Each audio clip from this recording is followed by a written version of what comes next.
Education Committee meeting for Thursday, May 14, 2026. Board members, before you do have an agenda, the public should note that, as indicated on the copy you have available to you, that FSS 12 has been removed from the agenda. Board members, I've also just been advised that FSS 10, Canvas Renewal for Fiscal Year 2027, has been requested to be removed from the agenda. So at this point, I would ask the board for a motion to amend the agenda as currently before you to remove FSS 10. Is there such a motion? Motion by Mr. Freeman, second by Dr. Woodford. Any discussion?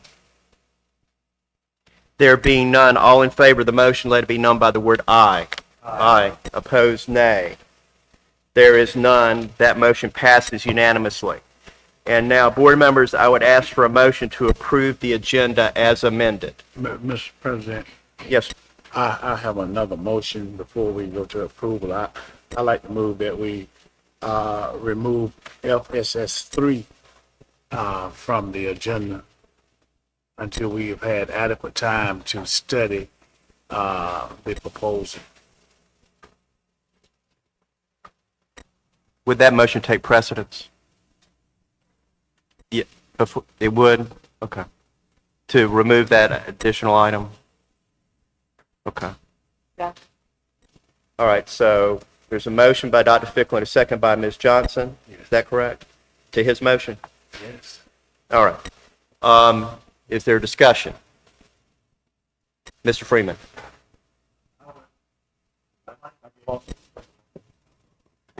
I'd like to be able to discuss the budget, even if we don't take a vote on it. Would you be amenable to having a discussion on that? All motions are discussable. Okay. And if you want me to start out with the discussion, I think that receiving this budget at 1:33 on Tuesday, and receiving this budget at 1:33 on Tuesday by way of electronic communication, and it is just 3 hours from 1:33 now. I'm actually not even 3 hours, which gives us actually 2 24-hour periods to look at a voluminous document that has many various formulas and figures in it, and some of us have a job. We have to do our work, and then we have to look at the budget.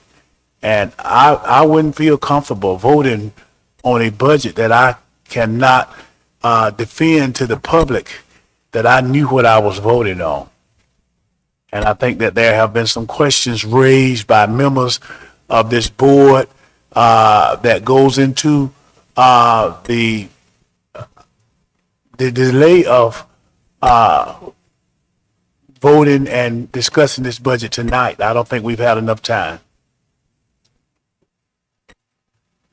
Mr. Superintendent, are we expected to have a presentation along with that recommendation like we've had kind of with our previous budget workshops? Or? Yes, thank you for the question. Yes, we are. And just to provide some clarity, I want to dial back to March 27th during our retreat, at which time we gave the first iteration of the budget book. Followed by that were updates, and not new information, but just updates to those budget workbooks leading up to today with the final one that you received a couple of days ago. And Mr. Bush, correct me if I'm wrong, I believe we gave you 80% of that information in that first budget workbook on March the 27th. We also provided an electronic folder containing all of the budget items up to this date.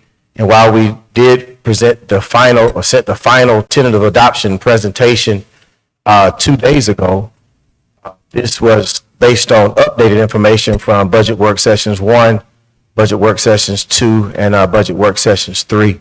So it was not our intent in any way to give you brand new information, but more updated information to allow the whole process to feed you along the course of time, started with March 27th. So I just want to provide that clarity. I do receive that we just received this information, and yes, we do intend to provide this final presentation, but this final presentation is an updated presentation from the last presentation, which is an updated presentation from the one before then.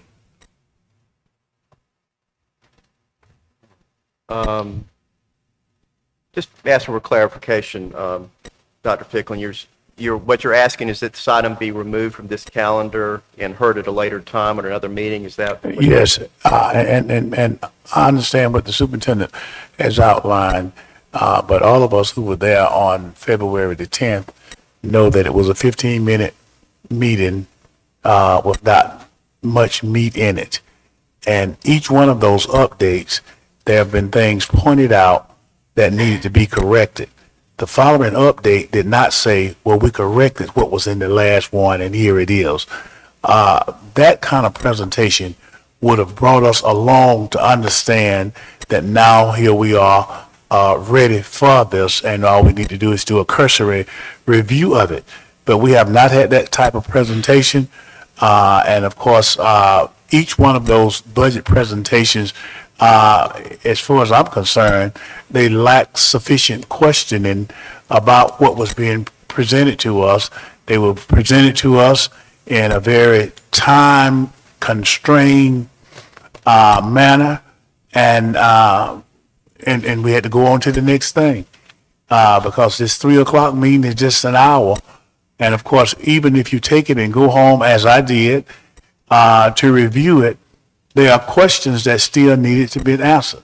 Until we get the final document, then we have what is considered the budget, and now we can question some of those things. And as you look at this budget, as I looked at the other one, there are some things that we need to question because sometimes they don't all come out to be what we think they are trying to say in the budget. I reiterate that we need more time. Right. Ms. Hanlon? I would like to modify Dr. Ficklin's motion. Instead of striking FSS 3, change it to a presentation, but without taking a vote. And I don't know if that's possible. I can accept your amendment to my motion, and I do accept it. To the motion, yes. Mm-hmm. Okay. I'll second. So, okay, so we have a second on the amendment to the motion that came from Ms. Hanlon. Is there any discussion on that? Sir. Yes. If I may, just to add to it, we did receive 51 questions since Tuesday. We've turned around the majority of those for answers, mainly the ones that are budget related. So during the discussion, if you approve that, you will have those questions and answers along with the presentation. Just want to make sure I made that note. All right. Thank you, Dr. Sims. Any further discussion?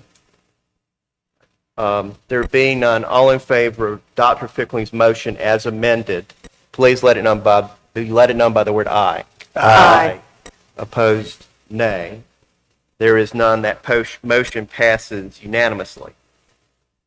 One quick question. Because it's now a presentation as opposed to an action item, will we need to amend the agenda to reflect that?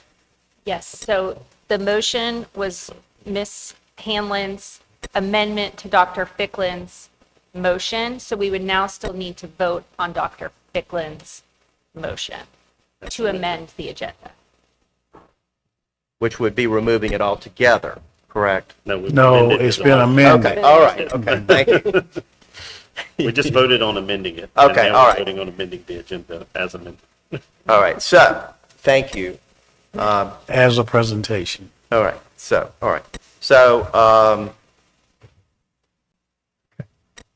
at this point, I would ask for a motion to, go ahead. You have a motion. Okay, The motion is on the floor. The motion is Oh, that's Dr. correct. I got Ficklin's you. motion Okay. as amended by what we just voted. okay, all right. All in favor of the motion, let it be known by the word aye. Aye. Opposed, nay. There is none. That passes unanimously. Do we need to do anything else at this point? I don't know how to work this. Unless there are any other motions to amend the agenda would be amended as voted. All right, thank you very much. Board members, thanks for your patience on that. First up, we have Instructional Services Committee, Dr. Lisa Garrett Boyd. Take it away, please.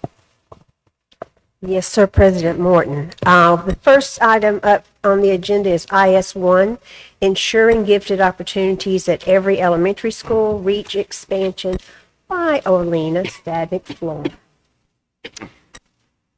Good evening, President Morton, board members, and Superintendent Dr. Sims.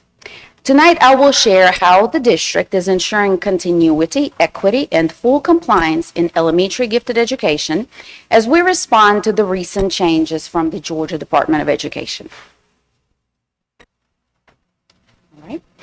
The purpose of this presentation is to outline a clear, unified expansion pathway for elementary gifted services. This pathway responds directly to the elimination of the collaborative gifted service model by the Georgia Department of Education. I'll walk through how gifted education is defined, our current elementary reach model, the need for expansion, how the transition will be implemented, and what this means for students and schools. The key takeaway is this. As one gifted service model is phased out, expanding reach centers at every elementary school ensures uninterrupted services, strengthens equity, maintains legal compliance, and promotes instructional consistency for students. This work directly supports strategic goal, student achievement. Gifted education impacts a critical achievement band within our district and contributes to the overall performance outcomes. Ensuring strong, consistent gifted services supports student growth and aligns with our district's academic priorities. Our mission and vision guide this work. Ensuring equitable and consistent gifted services aligns with our commitment to safe, inclusive learning environments where students are empowered to learn, lead, and innovate. Gifted education is an integral part of how we support student achievement and well-being. This expansion reflects our guiding principles. Gifted services provide students with opportunities for depth, complexity, and challenge, helping them graduate empowered, informed, and prepared for meaningful pathways. First, let's begin with a brief discussion on what is gifted education. Gifted education serves students who demonstrate advanced learning needs and require instruction beyond the regular classroom curriculum. In Georgia, gifted education is required by law. It is not optional, and districts receive specific state funding to provide these services. Our responsibility is to ensure that these services are delivered consistently, equitably, and effectively. Gifted learners represent a critical achievement group within the district. When we accelerate and enrich learning for advanced students, we strengthen the instructional pipeline, improve long-term outcomes, and support overall district performance. Gifted education is both a compliance obligation and a strategic investment. Currently, the district uses the REACH model, reaching excellence in academic and creative horizons. Under this model, gifted students receive advanced instruction from gifted endorsed teachers, either at their home school or at a nearby gifted center. This model has allowed the district to meet state requirements, provide enrichment beyond the classroom, and appropriately utilize gifted funding. While legally compliant, the current approach presents challenges. Access can vary based on school location. Students may lose instructional time due to travel. Program quality can differ by site, and gifted services can feel disconnected from a student's home school community. These numbers show significant challenges in how students experience instruction. In bus centers, students receive 255 minutes of instruction during a reach day. compared to 355 minutes at non-bus centers. That is a 100-minute difference in a single day. Over the course of the school year, that gap grows to approximately 144 hours for bus students versus 201 hours for non-bus students, a difference of about 57 hours annually. That is an equivalent of nearly 14 full school days of lost learning time. So while this structure is compliant, the data clearly shows that the current model creates inconsistent access, reduces instructional depth, and inequitable learning opportunities depending on location. The Georgia Department of Education has eliminated the collaborative gifted service model across the state. We have used this model to compensate for the lost time and services.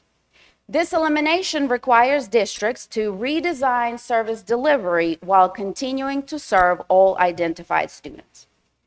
By establishing the Reach Gifted Centers at every elementary school, the district can eliminate location-based disparities, maximize instructional time, standardize program quality, and ensure compliance by design rather than circumstance. What will this mean for students? For students, this expansion means every identified gifted learner receives the same level of service. Additionally, advanced high-achieving students who are not yet identified gifted will now have increased access to Reach experiences and earlier exposure to the advanced instruction.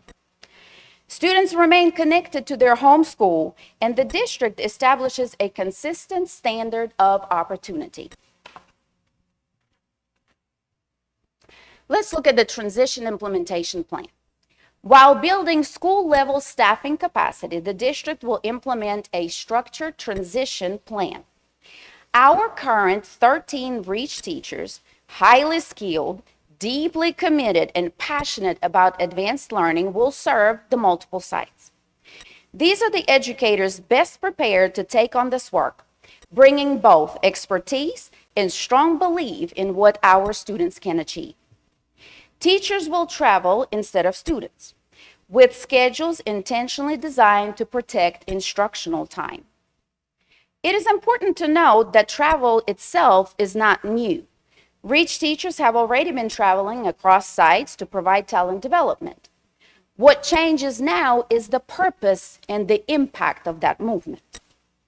By having our strongest instructional leaders travel to students, we recapture valuable instructional minutes, reduce disruptions, and ensure a more consistent and equitable experience for all learners.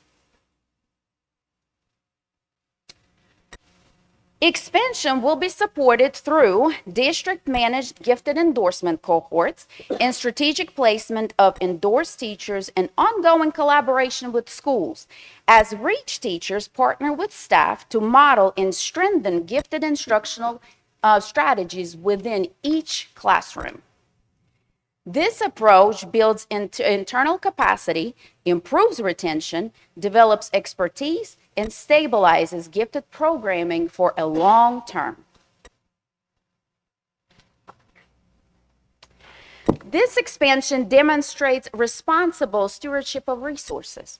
It leverages existing state gifted funds, allowing the district to earn additional funds, reduces inefficiency tied to transportation, and aligns spending directly with the required service delivery. In summary, establishing gifted centers at every elementary school is a compliance safeguard, an equity strategy, an achievement accelerator, a sustainable investment, but most importantly, it ensures that our gifted learners continue to receive the services they are entitled to under the state law. Thank you very much. Are there any questions? Thank you, Ms. Stadnick-Fleur. Do we have any questions? Yes, Ms. Johnson. Thank you for your presentation.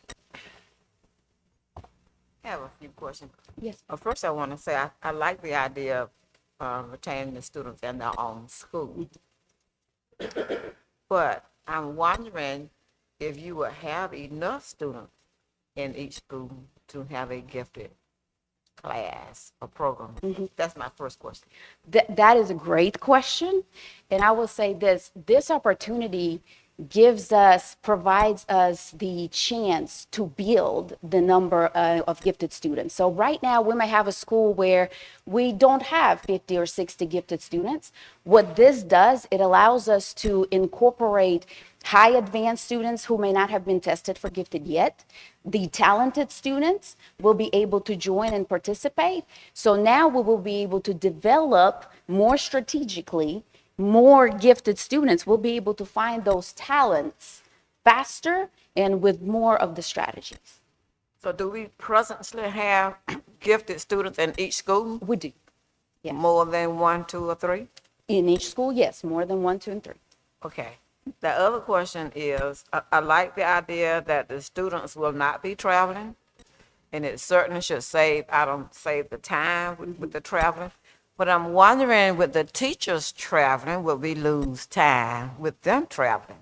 Well, the beautiful thing about it is the teachers are going to be able to start their day at the school that they will be working at that specific day, and they will end the day at that specific school.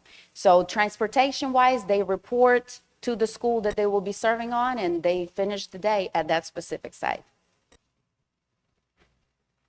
Okay, you answered all my questions. Thank you. Yes, ma'am. Thank you. Ms. Hanlon? Thank you for your presentation, and I think it's a really excellent strategy to expand opportunities for students.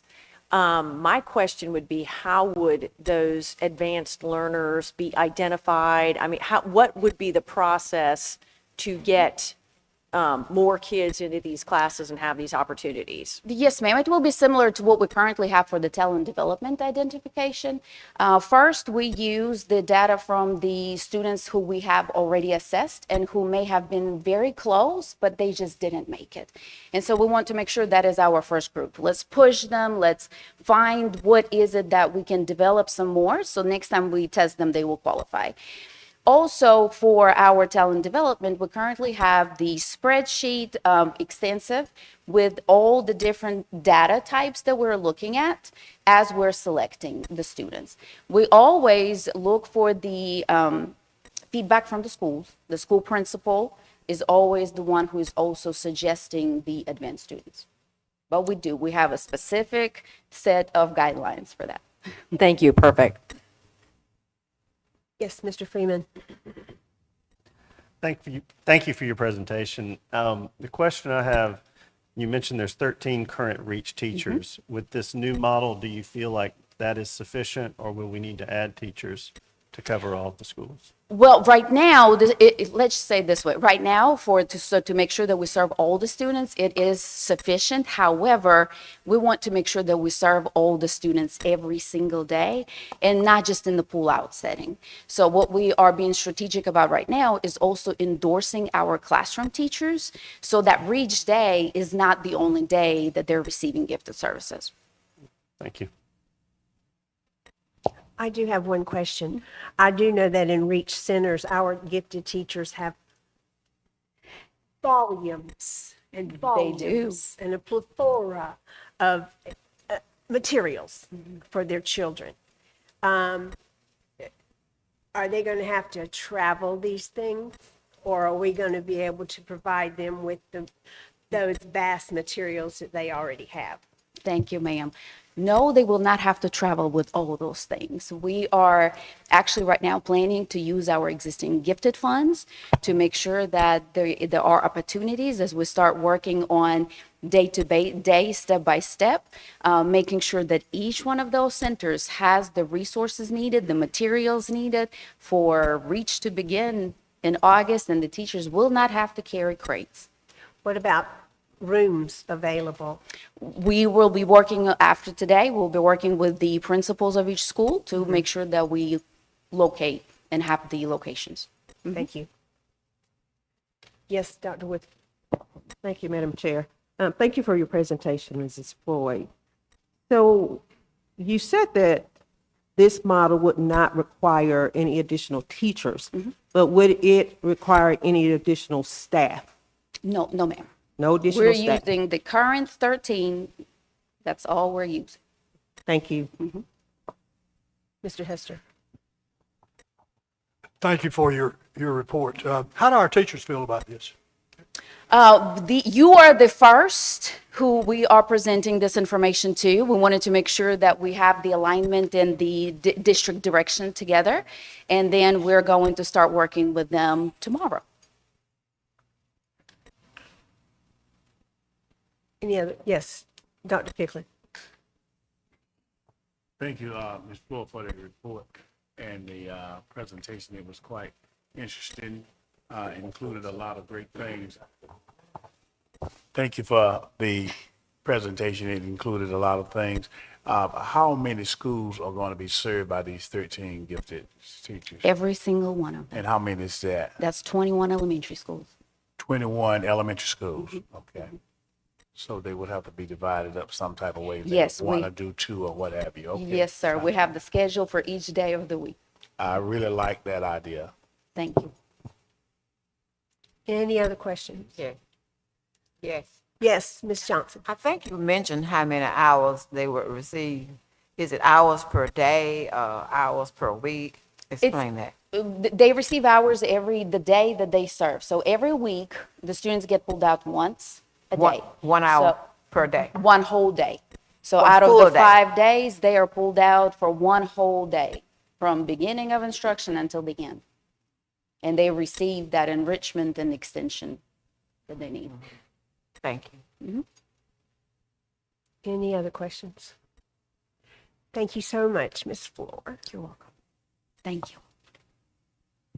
Okay, next we have IS2, and she's going to stick around for a little bit.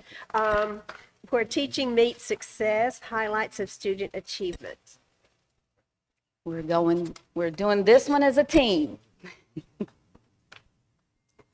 All right.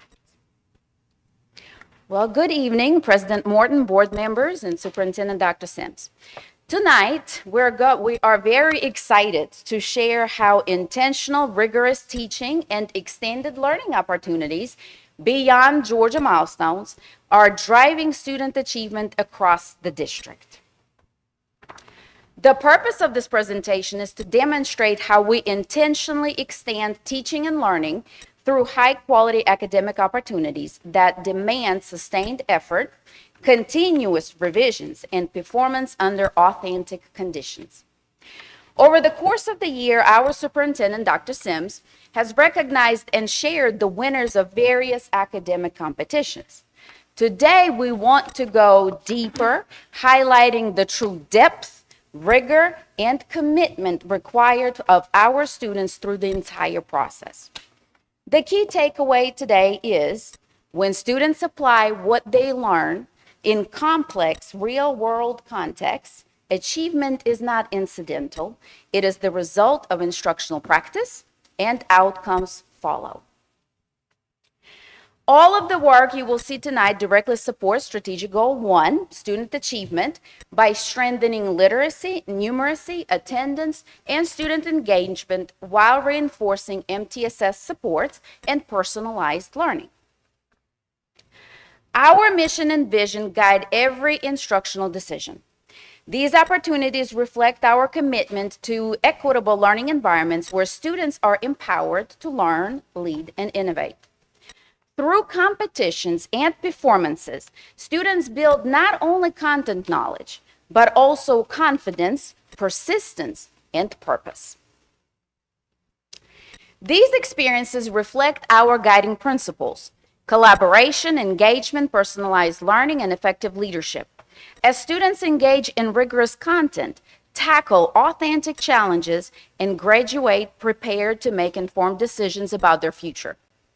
These outcomes are intentionally cultivated through opportunities like the ones you'll see next. Let's begin with the young Georgia authors. Young Georgia Authors is a highly rigorous statewide writing competition that requires students to complete multiple drafts, extensive revisions based on feedback aligned to state writing expectations. Success in these competition reflects not only the student talent, but strong intentional writing instruction that prepares students to meet increasingly demanding expectations. This year, 13 Bibb County students won at the district level and 5 advanced to the state competition. That is a 40% increase from last year. One Central High School student also earned honorable mention at the state level. These outcomes demonstrate our commitment to high-quality instruction, consistent feedback, and sustained practice, which prepares students to perform at highest levels under authentic, competitive conditions. Let's look at the achievements on the Veterans of Foreign War Writing Competition. Now, in this national competition, students responded to real-world themes through analytical writing and oral expression, demonstrating the depth of their thinking and communication skills.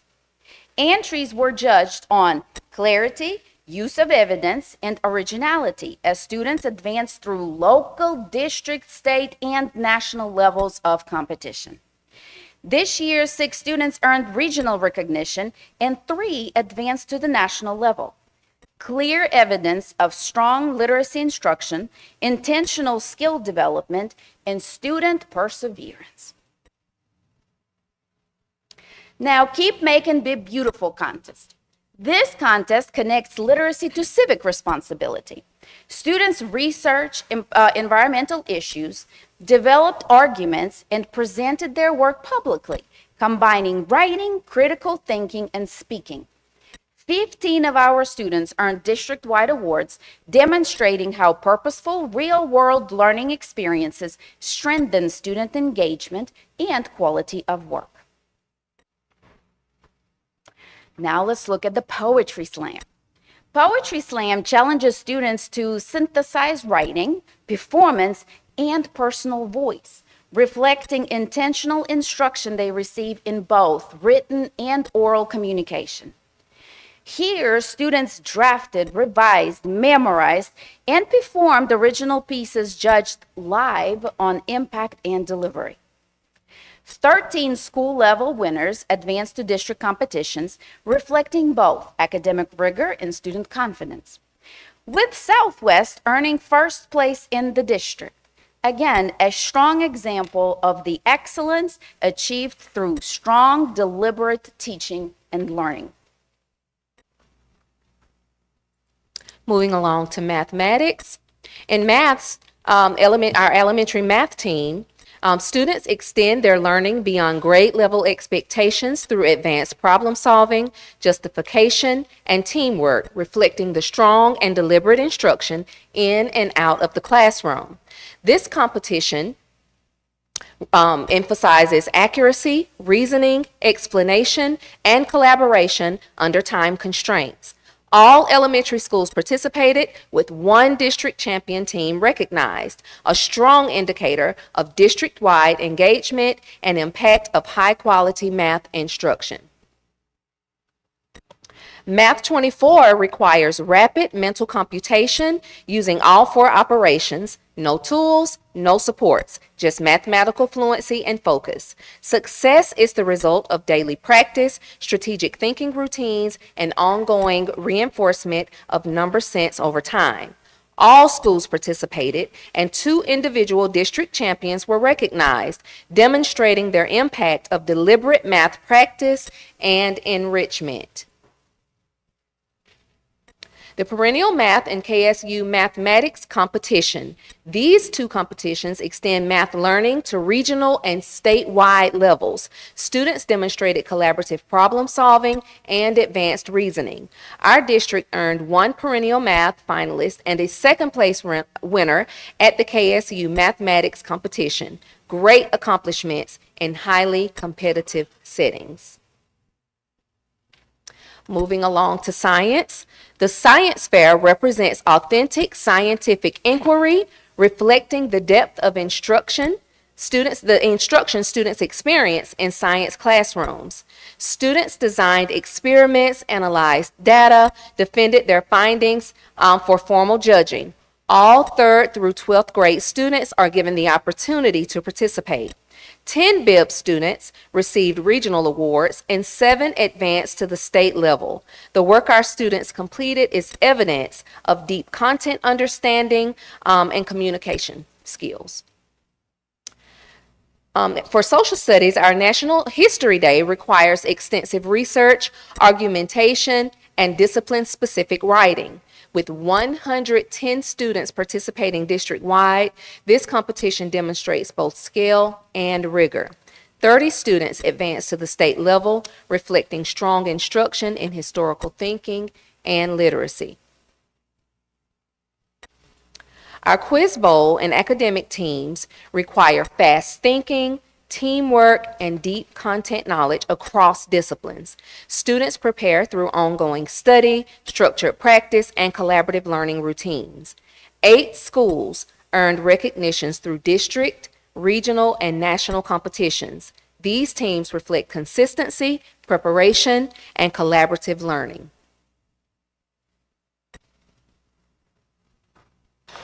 The Georgia Governor's Honors Program is one of Georgia's most prestigious academic recognitions. This year, 2 Bibb County School District students were accepted, recognizing achievement at the highest level. Their success reflects sustained academic excellence and strong instructional support. The Georgia Music Educators Association District 11 Large Group Performance Evaluation provides student ensembles, including bands, choruses, and orchestras, an opportunity to demonstrate musical growth through prepared performances and sight reading evaluations. While other subjects have Georgia milestones and end-of-course testing, this is an assessment measure in the area of music. Moving forward, the district will continue to expand academic opportunities beyond the classroom to increase access and strengthen outcomes. Our next steps include expanding offerings, building school-based leadership, sustaining partnerships, and revising the district-wide participation plan to increase student engagement at all schools.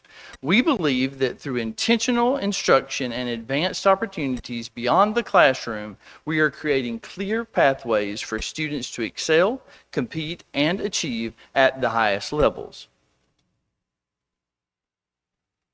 These achievements reflect rigor and excellence. Students are participating due to extraordinary effort and instructional support. This is teaching meeting success. We welcome your questions at this time. Thank you to this wonderful group. Do we have any questions? Yes, Ms. Johnson. I don't have a question. I just want to commend the Griffin Foundation with the poetry slam led by our own Dr. Lisa Garrett. I try to attend those every year, and I just love seeing our students in academic competition.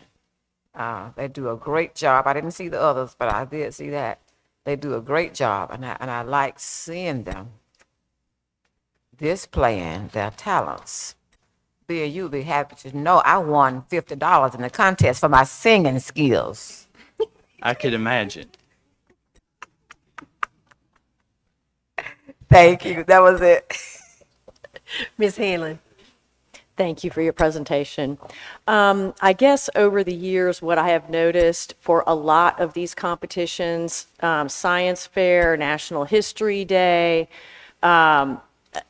Governor's Honors Program, GMEA, and, marching competitions, some schools have a lot more competition or competitive spirit, I guess, or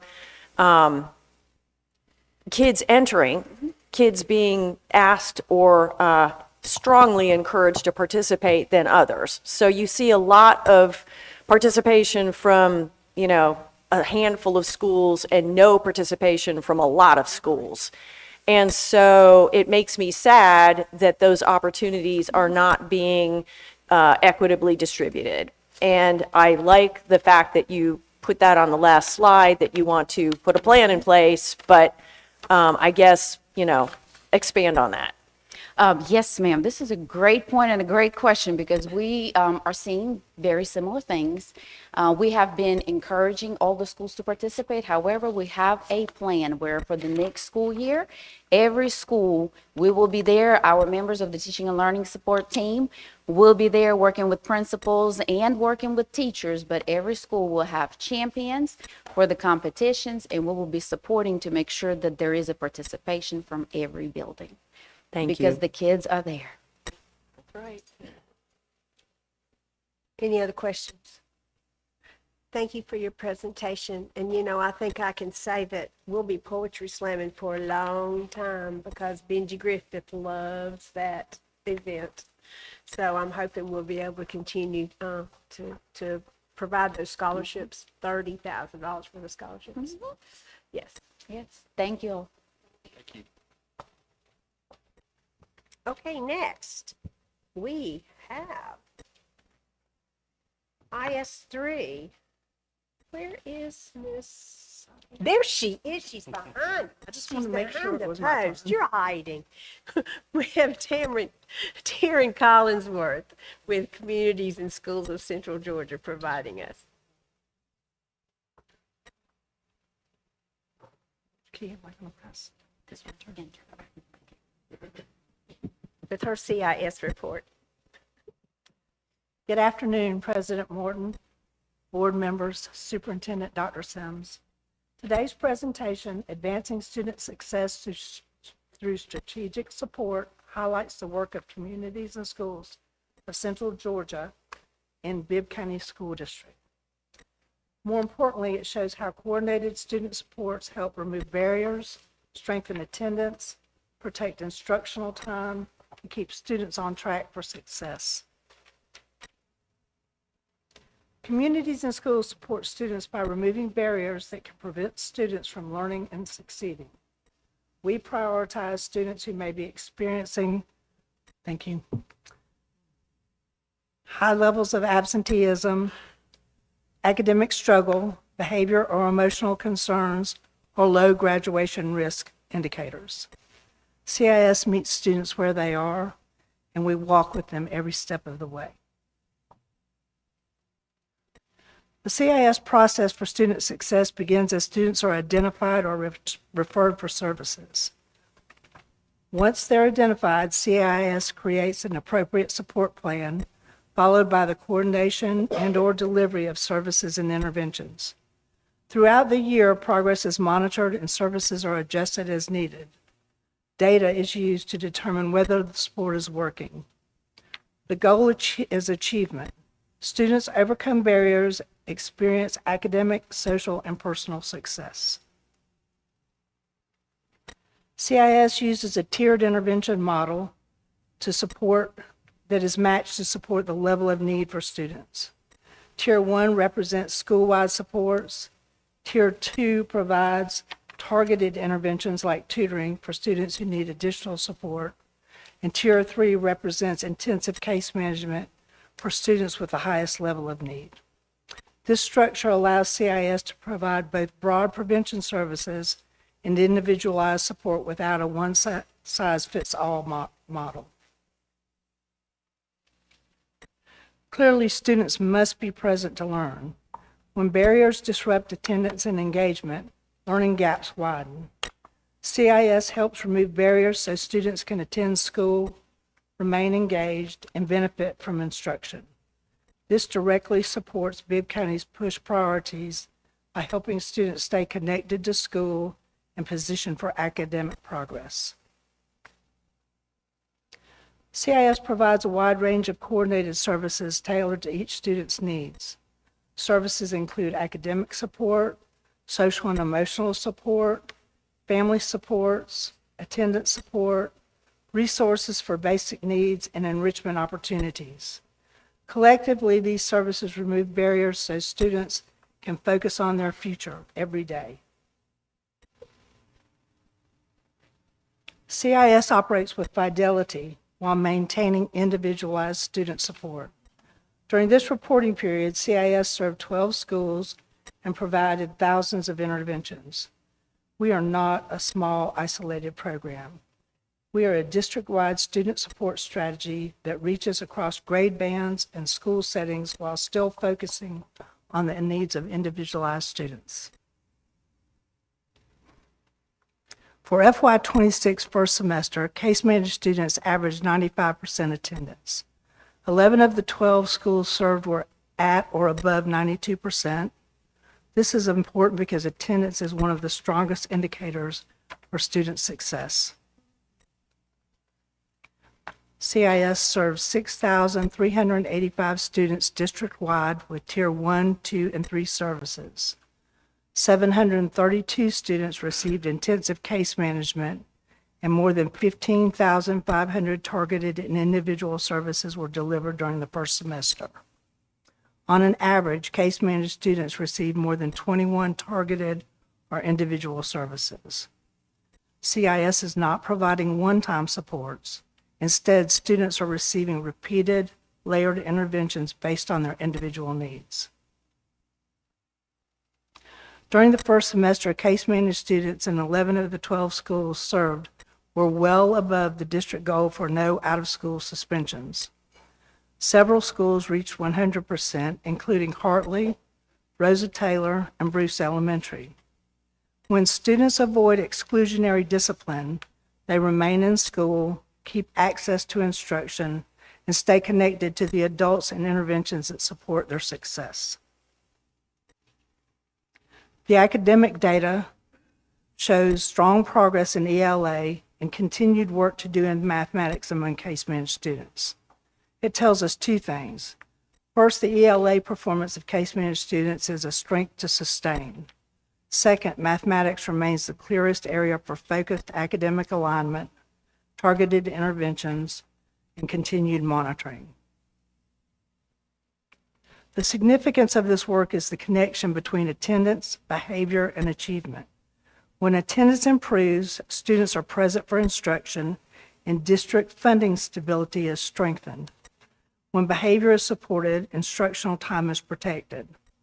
When students remain present and supported, achievement and long-term success becomes more attainable. The bottom line is that stronger supports lead to stronger outcomes for both the students and the Bibb County School District. Several lessons are emerging. Early intervention matters because students need support before challenges become crises. Attendance and behavior are linked, so efforts to improve one area often influence the other. Consistency drives outcomes because students benefit most when supports are repeated, coordinated, and monitored. The work CIS does every day makes a difference because it addresses the real barriers that often stand between students and success. Moving forward, the next steps are to expand high-impact schools, strengthen academic alignment, increase family engagement, and enhance data tracking and reporting. These next steps will build on momentum and scale what is working. The goal is not to simply continue services, but to sharpen implementation, strengthen outcomes, and ensure that resources remain aligned to student needs. In closing, I'd like to say that when a student stands at the crossroads between giving up and breaking through, we refuse to let them face that moment alone. This is how we transform absence into presence, not through programs, but through people who refuse to give up. Thank you for investing your time in every student, every day, and for supporting the work that keeps students on track for success. I'm open for questions if y'all have any. Thank you, Ms. Collinsworth. Any questions? Ms. Hanlon? Thank you for your presentation. I guess my question, I'm looking at slide number 9, and what is the definition of a service? So how did you deliver 15,593 services? What is the definition of a service? So services run anywhere from every morning, every site coordinator, every empowerment coach gets up and goes and checks and makes sure that every student that's on their case manager list is in their desk. If they are not, they return to their office and make calls to their homes to find out what's going on. The reason for this is that attendance goes into Infinite Campus about 10 o'clock, but by that time, when you're calling parents after that, they're probably not getting up and bringing the kids to school. Sometimes if you catch them early, like they'll get up and bring them. So that service is every day for every student. And then we have other widely accessible services like Reality U, life skills. We do small group mentoring. We do individual mentoring. So there's lots of layered services that go on. Okay, thank you. Appreciate that. Any other questions? Yes, Dr. Ficklin. How you been, Mr. Collinworth? I'm good. How are you? What you just answered and said about every student comes under the scope of communities in school if they are absent or don't report to school. I want to know, how do you all get your caseload? So our caseload comes to us different ways. It might, since the pandemic, we have always focused on attendance. We now have added behavior back in. So if a student has a high behavior risk, they come to us a lot of times. Of course, those things are related to basic needs. If we have a child who, for one reason or another, is at a high risk, not to have all the things they need for school, they'll come on to our case management. But we've focused a lot on attendance because it has been the one thing that if kids aren't here, they can't learn. It doesn't matter what else you do if they don't show up. So sometimes they get referred to us. Sometimes we look at the beginning of the year and see who had high levels of absenteeism last year, and we bring them onto our caseload. It happens in different ways. So then this would be another layer to help with absenteeism in the school system that we are currently seeing a lot of it. Yes, so the 732 students that are case managed, like every single day they're checked on, every single day. They're checked on. Our folks that are full-time employees inside those schools. Well, I'm gonna need to talk with you because I just discovered this week of a child who has not been to school since February. So we can't serve every student. There's I 20,000, but the 732 we serve. But Yeah. if you talk to us about them, we'll pick I will, that child up. I'll talk to you about it because I want to know, with a truant officer and all these folk, how is it that a child has been absent since February? I promise you, everybody's working really hard. Maybe they turn old enough when they turn 16, y'all just give up on them and say, well, if they don't come, we put through with them or what? Well, I don't know who you're talking about, but we never give up. Well, somebody must have given up, but I'll talk to you. Okay. Any other questions? Yes, I have a question. Dr. Woodson. Thank you for your presentation. Yes, ma'am. Ms. Collinsworth. So you said that your coaches make individual calls to their caseload. Do they also serve on the attendance teams at each of your sites? And I won't tell you that 100%, although I think it is 100%, but we do, and we serve on the PBIS teams too. PBIS and the attendance teams. And attendance. Thank you. Yes, Mr. Morton. Ms. Collinsworth, could you give me kind of the profile of a child who would need to be under case management? Are there any sort of commonalities you see with those children? So generally speaking, they have high absenteeism. That usually affects a lot of times it affects how they act in class. Because if you've been absent a lot and you're behind in your academics, a lot of times you'll see those children act out. So those children might have multiple kind of barriers. They may come from, this is not always, but they may come from a home situation where there's high level of basic needs. We do backpack buddies in a lot of the schools where the people who take care of that. So there's a lot of ways a child could end up on our list. Sometimes if they have a brother or a sister in a high school and we see that there's family challenges, we'll bring the younger children on to the case list in those schools. Thank you. Did I answer your question? Yes, you did. Thank you. Any other questions? Thank you so much. Thank You are you. the general of the boots on the ground, Thank and we you. appreciate you. Hope y'all have a good day. Next is one action item, IS4, which is renewal of Step Up to Writing. And she's back. On the static floor.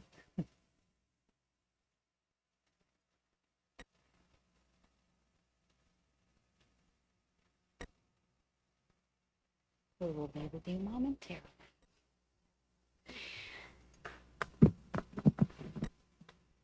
Step Up to Writing is a systemic explicit writing program that supports students through clearly sequenced instruction from foundational to advanced writing skills.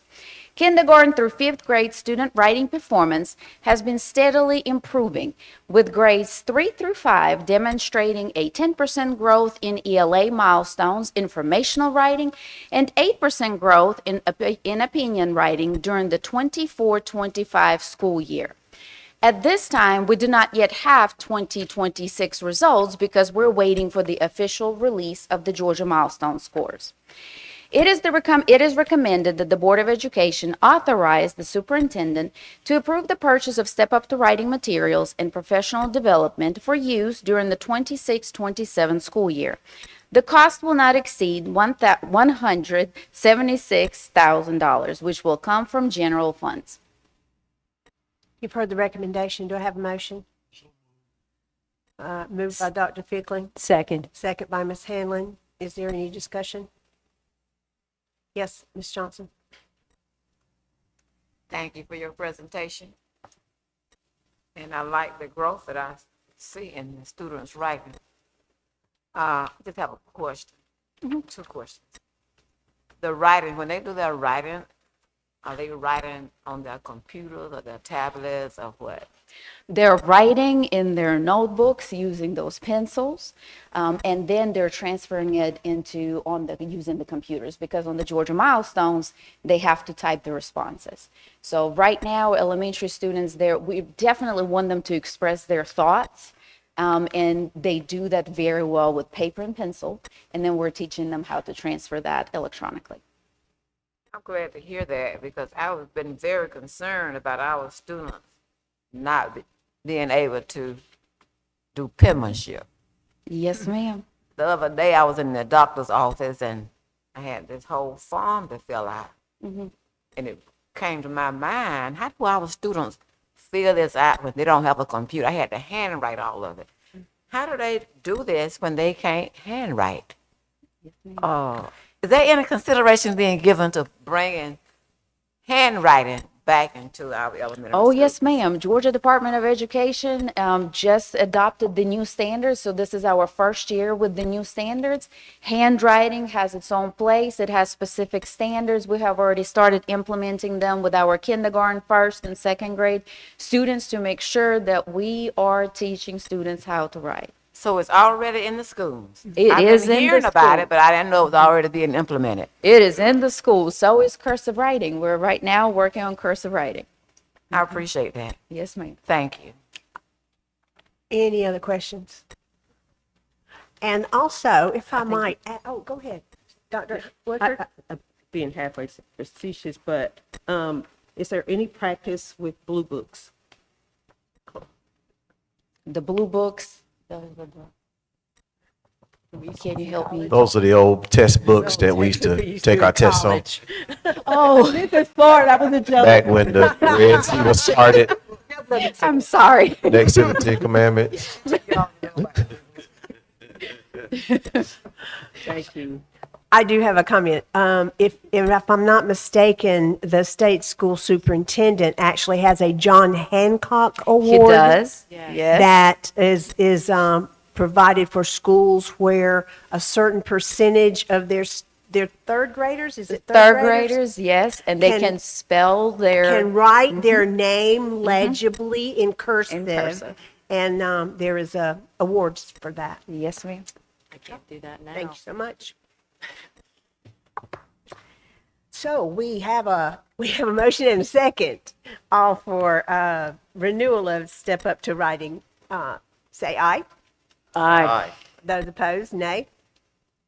It was passed unanimously, and we will be able to do it again.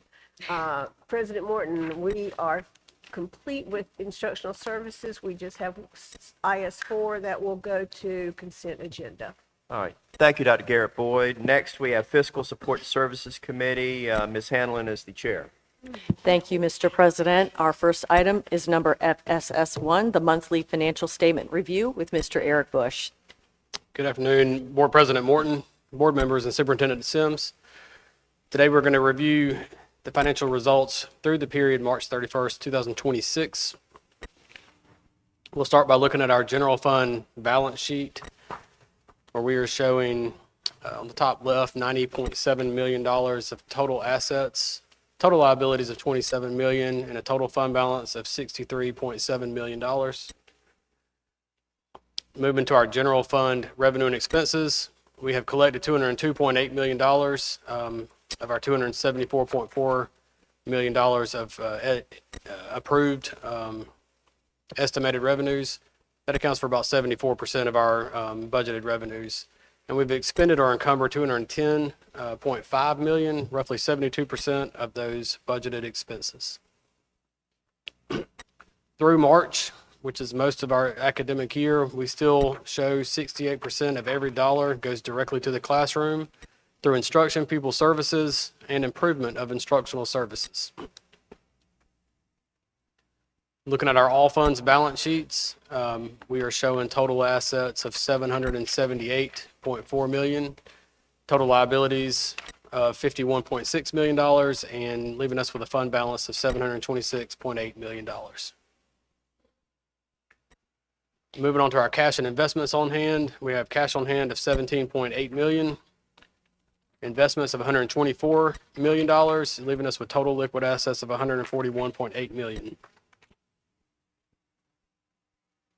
And looking at our all funds statement of revenues and expenses, we have collected $287.9 million of the $363 anticipated revenue, roughly 80% of that.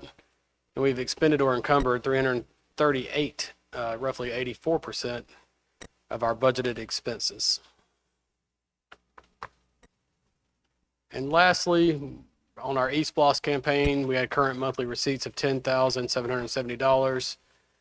Leaving us with a total fund balance of $61.9 million in that 2021 eSPLOS campaign. And I'd welcome any questions at this time. Thank you for your presentation. Are there any questions? I did have one question on the general fund revenue sources. Do we anticipate collecting all of the remaining budget for local sources? It's about 17.7 million, I think, or 17 million. I'd have to review and get back to you on that. I would Let's see. anticipate getting very Slide close 8. to that. Yeah. Yeah. So the local source budget. Yeah. We collect about, well, I don't want to quote it, but I'll get some information for you and let you know where we estimate that to end up. Thank you. You're welcome. Our next item, number FSS2, is the fiscal year 2026 general fund budget amendment number 3. Mr. Bush. Good afternoon and welcome again. Today we are bringing forth the general fund budget amendment number 3. The general fund budget, as you know, should be updated whenever new information arrives from federal, state, and local agencies so that it accurately reflects both expected and confirmed changes in revenue and expenses.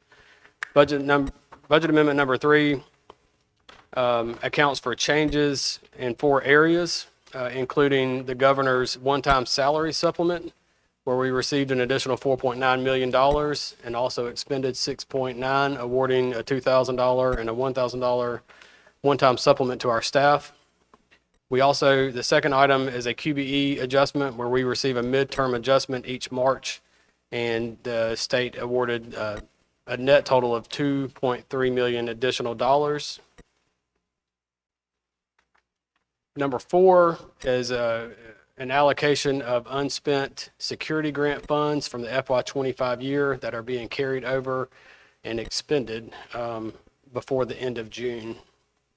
And then the number four, I'm sorry, I may have said that, is accounting for small grant variances as we receive information from those grant awards, totaling $27,447. The net total of these changes is a positive increase to our estimated fund balance of, which would make the fund balance $48,444,164. At this time, it's recommended that the Bibb County Board of Education approves budget amendment number 3 for the FY26 general fund budget with revised projected fund balance of $48,444,164. Thank you. You have heard the recommendation. Is there a motion to approve? Second. Moved by Mr. Freeman, second by Dr. Garrett Boyd. Are there any questions? Yes, ma'am. Yes, Dr. Ficklin. I noticed on the, and thank you for your presentation. I noticed on the state QBE adjustment, they gave us too much money to start with. Is that what they're saying? So we estimate that each year, and they do several small adjustments each year. That $169,000 was a small adjustment within one of those allocations. The large midterm adjustment is an update where they reevaluate our student count and our certification levels for our staff and give us additional money if people are moving up the ranks in certification, or if we have more or less students. My question is, did they give us too much money to start with? No, sir. So then why does this say our midterm adjustment total $2,480,656, and it said also included in this amendment is an adjustment, and it's in parentheses of $169,129 represent the difference in the allocation and the actual allocation from the state. The net of these adjustments is $2,311,557. So it went down. So it seems to me like they gave us too much money and they had to take back $169,000. That's possible. Okay, Tina said that they adjusted one of the programs down, so the original allocation showed more than they actually gave us in September. That's what I was saying. Yes, sir. On the third one, state security grant funds, is that the total amount? The district did not spend all of the amount that was given. So how much were we given initially? About $1.64 million. And we didn't spend it all. And within that year, we did not last year. Yeah, that's what I'm saying. In 25, we didn't spend it all. Yes. So we carried what we didn't spend over to 26. How much did we get in 26? About the same, 1.64 million. It was an allocation per school.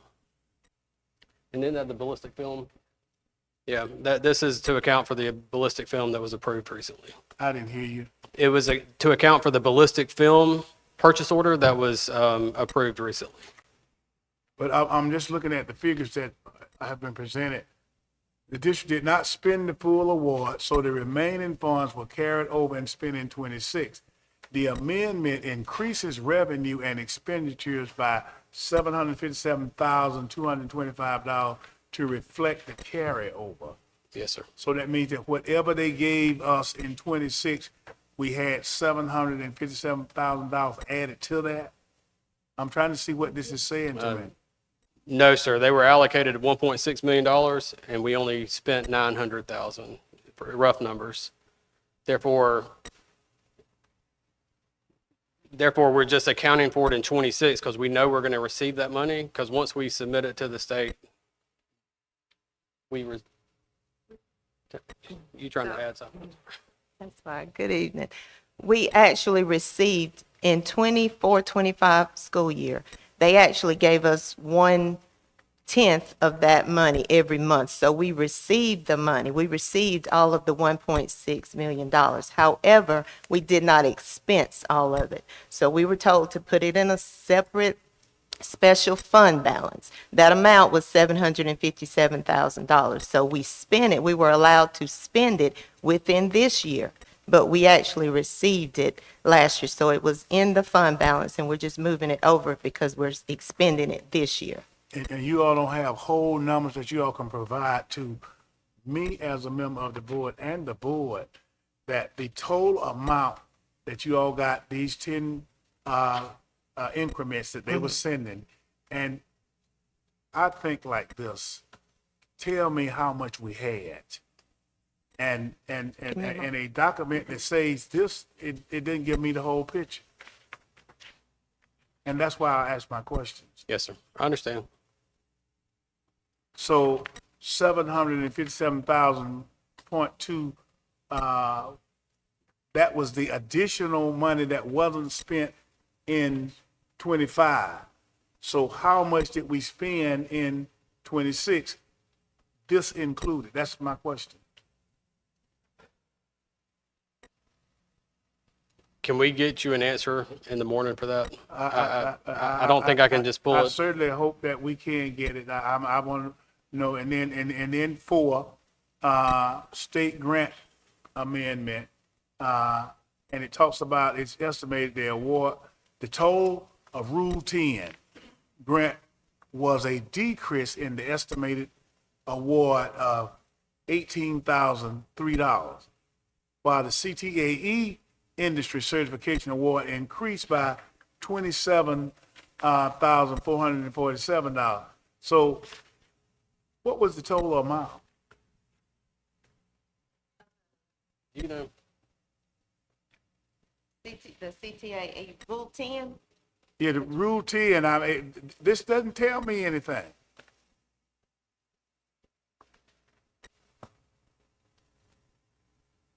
If y'all need to take the questions and research, let's do that. okay. And when they research, Mr. Superintendent, they're gonna get back with me with the answers. Yes, sir. I've heard that before. Okay. Thank you.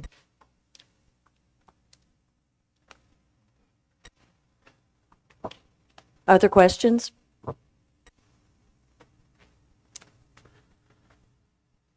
Hearing none, all those in favor of the motion, please specify by saying aye. Aye. All opposed, no. Snatched. We have 7 ayes and 1 abstain. So the motion will not move to the consent agenda. The next item, number FSS 3 is the presentation of the fiscal 2027 budget.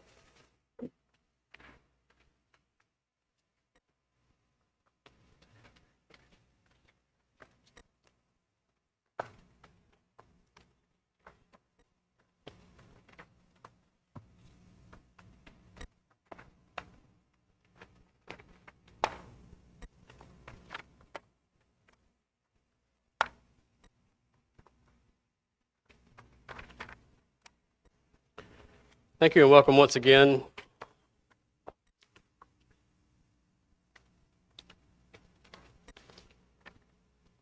Today we're going to review what was the superintendent's tentative adoption. Granted, the comparison numbers will change because the budget amendment for 2026 changes all of the numbers. You will receive a new document with new 2026 budget numbers. The FY27 numbers should stay the same unless new numbers are presented. We'll remind you of the process the budget goes through each year, where by policy, we're required to have 3 work sessions. We scheduled additional work sessions this year to encourage participation and to get us to this point. We will have to hold 2 public hearings 1 week apart before final adoption by the end of June, which we will have to fit in now that this is being tabled. If we don't pass a budget by June 30th, we will have to pass a tentative or what's called a spending resolution, giving us authority to spend 1/12 of a year to operate in June. This year, the big picture of the budget priorities focused on recruitment and retention efforts, staffing efficiency, future readiness, and leader and teacher quality. Wanted to highlight some of the general fund budget changes this year where we are seeing the allocation decrease from 20,767 students to 20,212 students. That is K through 12. That's a decrease of 550 students per the QBE allocation sheet. We also want to make note that the mental health and poverty grants issued in 2026, a total of $1.8 million, are not being extended to the 27 year. In addition, we have the state passed a Senate bill that provides 21 literacy coaches to each of our elementary schools. We have already received that initial allocation of we haven't received the money, but we've been told we're receiving $1,136,000 to support those teachers. However, those 21 positions are an estimated cost of $22.4 million, which will require $1.2 million of local funding. The state equalization grant also increased this year by $10.1 million. Tax revenue will be evaluated and recommended for millage rate adjustments as we move through this process. From work session number 2 to work session number 3, we did decrease overall QBE funding by $500,000 as we received information from the Department of Education. And as we refined estimates in our tax revenue, we decreased the amount of estimated tax revenue by $1.1 million. On the bottom, you also see expenditures, which increased to include summer school for 2027, since that's being paid for out of a grant in 2026. So we're adding that back, $1.275 million. And again, the 21 literacy coaches are being added back for $2.4 million. Before you is a proposed all funds budget, which includes estimates for the capital projects, school nutrition, and all federal grants, as we do not have information of those awards yet. But the general fund budget is being presented as shown in the chart. Looking at our revenues, this is a 3-page document you're looking at, which shows our state revenue, which could still be adjusted because while the governor did sign the budget, we haven't got our final allocation from the state yet. We've only received a preliminary allocation. Our tax revenues are estimated at a slight increase. We have in the other local taxes section, that accounts for, we're showing a $400,000 decrease there, which accounts for the old ad valorem tax associated with automobiles, which is declining as older cars are traded in and newer cars are subject to the TABIT tax, which is seen in the line above it. Other local sources of revenue listed here have been estimated to the best of our ability to come up with an estimated revenue for the year. We're estimated general fund revenues of $286.1 million total. So that gives us a total projected state revenue of $177 million, total local revenues of $108.9 million, leaving us with FTE, with a revenue per FTE of $14,157. Looking at our salary and benefits for general funds, we are showing $168.6 million of estimated salaries. Benefit costs have risen once again, and they are estimated at $95.7 million, giving us total salary and benefit estimates of $264.3 million. We did a lot of work this year in our operational expenses, where we reviewed every line item in every department, as we always do, but trimmed unspent categories where the trend wasn't being spent. We were able to cut approximately $2.4 million out of that budget while accommodating for increases as well, and due to inflation and other items that are out of our control. Our expenditures came in at $304,000 more than last year. Our transfers in and out, these are transfers out to other funds, included GNETs, pre-K allocation and to support our 484 Mulberry Street building, leaving us with our total expenses for transfers and expenditures of $45.6 million. In summary, we have a beginning fund balance of, this is an estimated beginning fund balance of $48.1 million. Revenues and transfers in of $286.1 million. Salary and benefits of $264 million.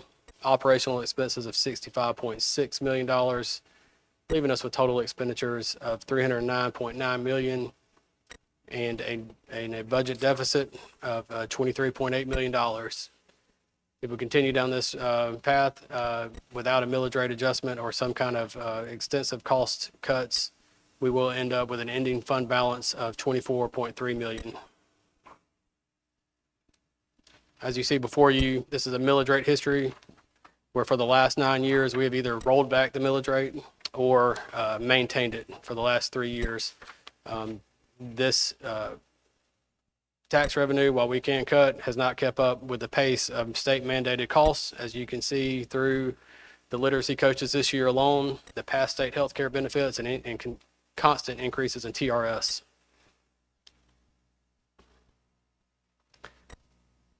The next slide shows millage rate options and what they would look like and how our fund balance would react to them on the bottom over a 5-year period of time. Where if we have no millage rate increase this year, we will project our fund balance to expense ratio at 8.1%. Therefore, after would be almost zero and into the negative. If we do a 2 mil increase, we could see that we have an 11%, but in the year in 2028, we're still falling at 6.7 to 2.2.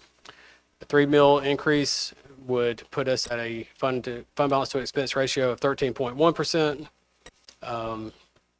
and give us a little more stability moving forward into the next 3 years prior to that. And then the 4 mil increase would give us stability throughout 4 more years. Considerations the board must continue to consider are those we've mentioned not just this year, but for several years now, as we face increasing cost pressures. If nothing is done, we will continue to identify and implement operational efficiencies to streamline this district, evaluate future compensation arrangements, which could mean adjustments, cost of living increases that would have to be reduced, looking at staff structures, furloughs, and other school consolidation and rezoning efforts, as we've been discussing for the last 2 years. The next couple slides are simply the next steps, which the next steps are going to be to reschedule a budget session or another tentative adoption meeting once the board feels comfortable, ready to move forward. Once that tentative adoption has been approved, we would move to publish the budget in the newspaper, followed by 2 public hearings and a final adoption.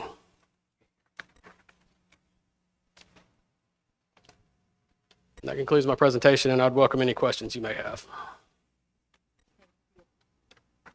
Thank you for your presentation. Are there any questions? Dr. Ficklin. On the, and thank you for your presentation as always. On the slide where you tell us what the projected fund balance is, and you use that figure, and it is a different figure from the figure that they just voted on.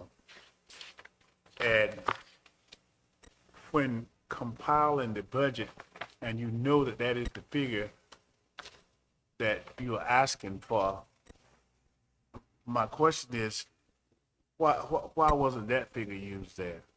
The 48,444,164 rather than the 48,113,232.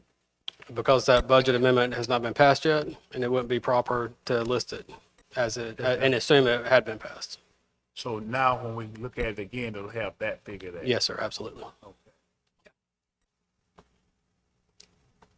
Other questions? Mr. Freeman? Thank you again for the presentation. Yes, sir. I'd asked this question last month, and I'd kind of asked it in the framework of the rezoning. And in fairness, I didn't ask you to have the answer today, but I wondered if you happen to know.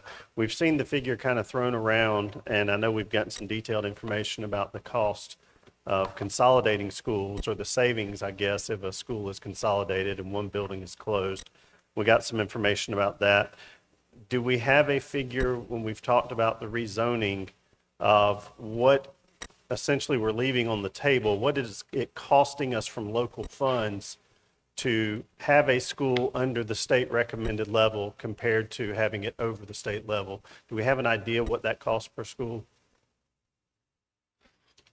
I know there's a number of positions and that kind of thing. Do you happen to know what that number is? Yeah, I mean, I think you would build a lot of assumptions into that answer.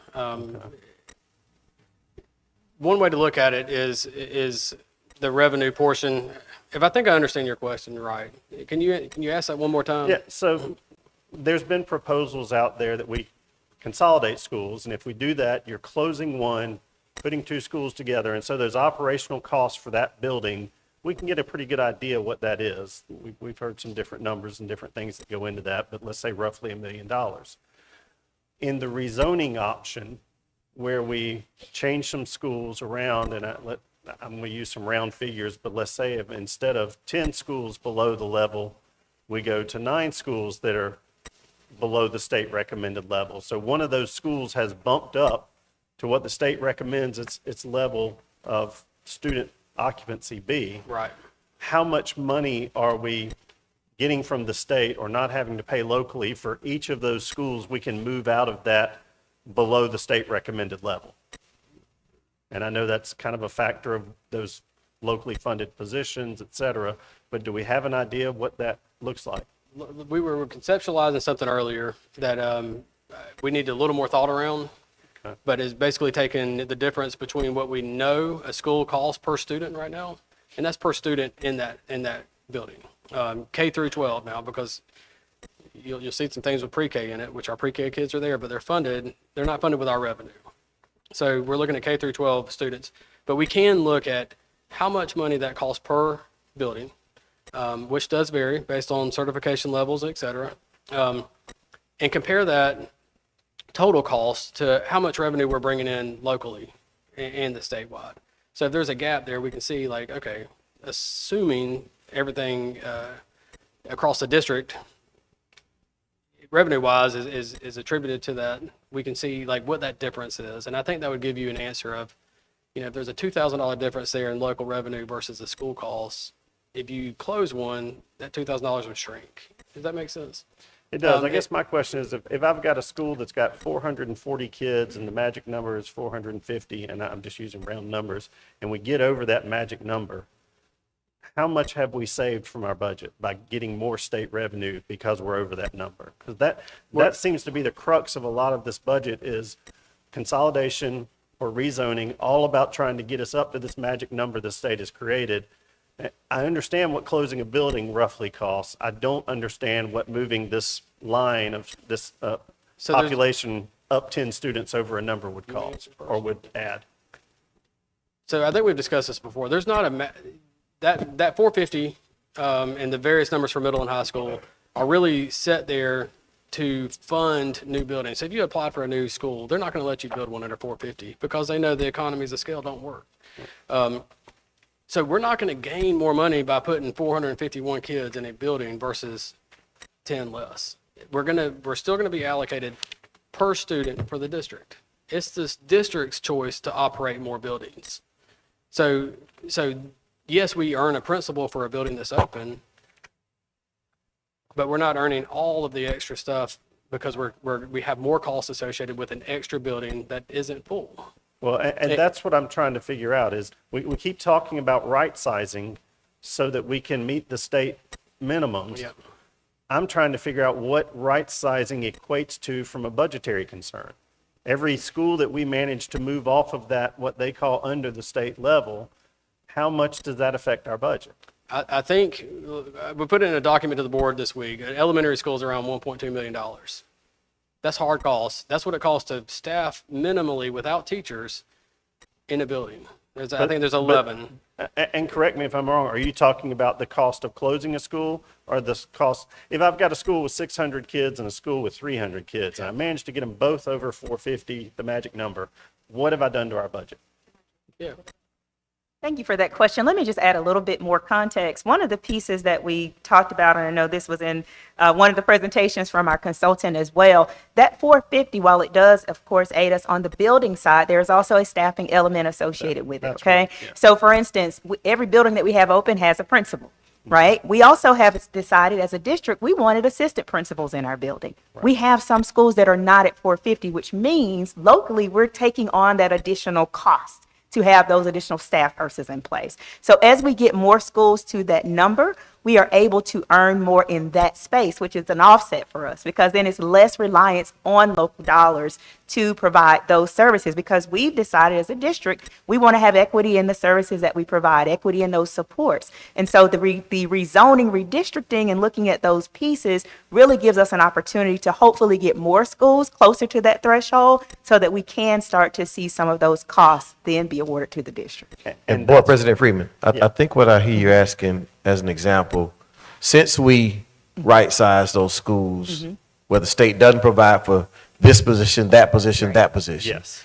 If we did, what's the total amount of money saved as a result of us not having to provide this position, that position, that position? That's the question I'm asking. Got it. And that's where we, Yes. and that's where we were And headed. so if y'all can, again, Yes. I asked it last time. I said, when you come back to us with redistricting, I'd like to hear it. I just wondered where we were with that, and I wanted to make sure I was clear on the question I was asking. And thank you for that question. We absolutely received that, as we've heard from you all. So we want to make sure that we are targeting on that piece. So you'll hear a little bit more about what that piece looks like, because I think that's the missing element, because we have taking on those additional positions, but what it will look like in the rezoning, redistricting scenario. So that is something we will have forthcoming. That's my concern We because understand.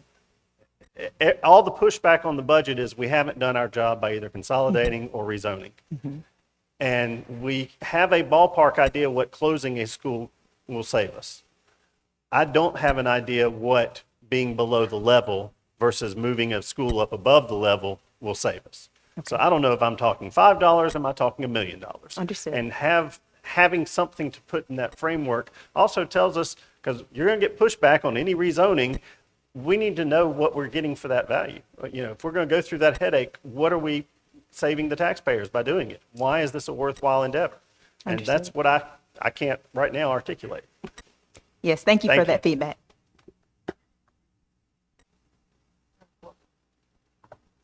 Ms. Johnson.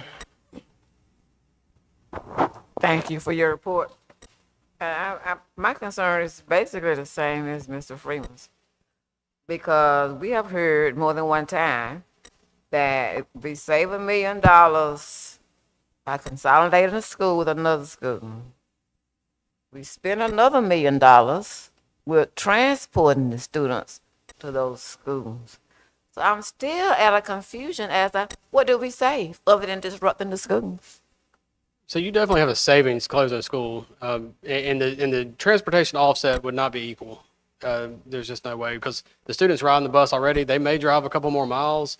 There may be routes added, but it wouldn't equal $1.2 million that a school closure may gain and equate to that same dollar amount in just transportation alone. It wouldn't equate that equally. In addition, and thank you for your patience in that question, because it makes more sense now where in each one of our elementary schools, for example, we do offer fine arts and PE and all those things that we may not earn a person for, and that is a locally funded position. So I understand where you're coming from now. But what I do want the board to take into consideration too is our long-term investments in schools. It costs millions of dollars to maintain schools. Roofing repairs, renovations inside of those every 10, 20 years, video panels on the walls that are refreshed, internet cabling that's refreshed every 5 to 6 years. As you know, that's very expensive. So where we can quantitate what an annual cost is and what those fixed costs are, is also, it's sometimes hard to project out 10 and 20 years what that building is going to cost.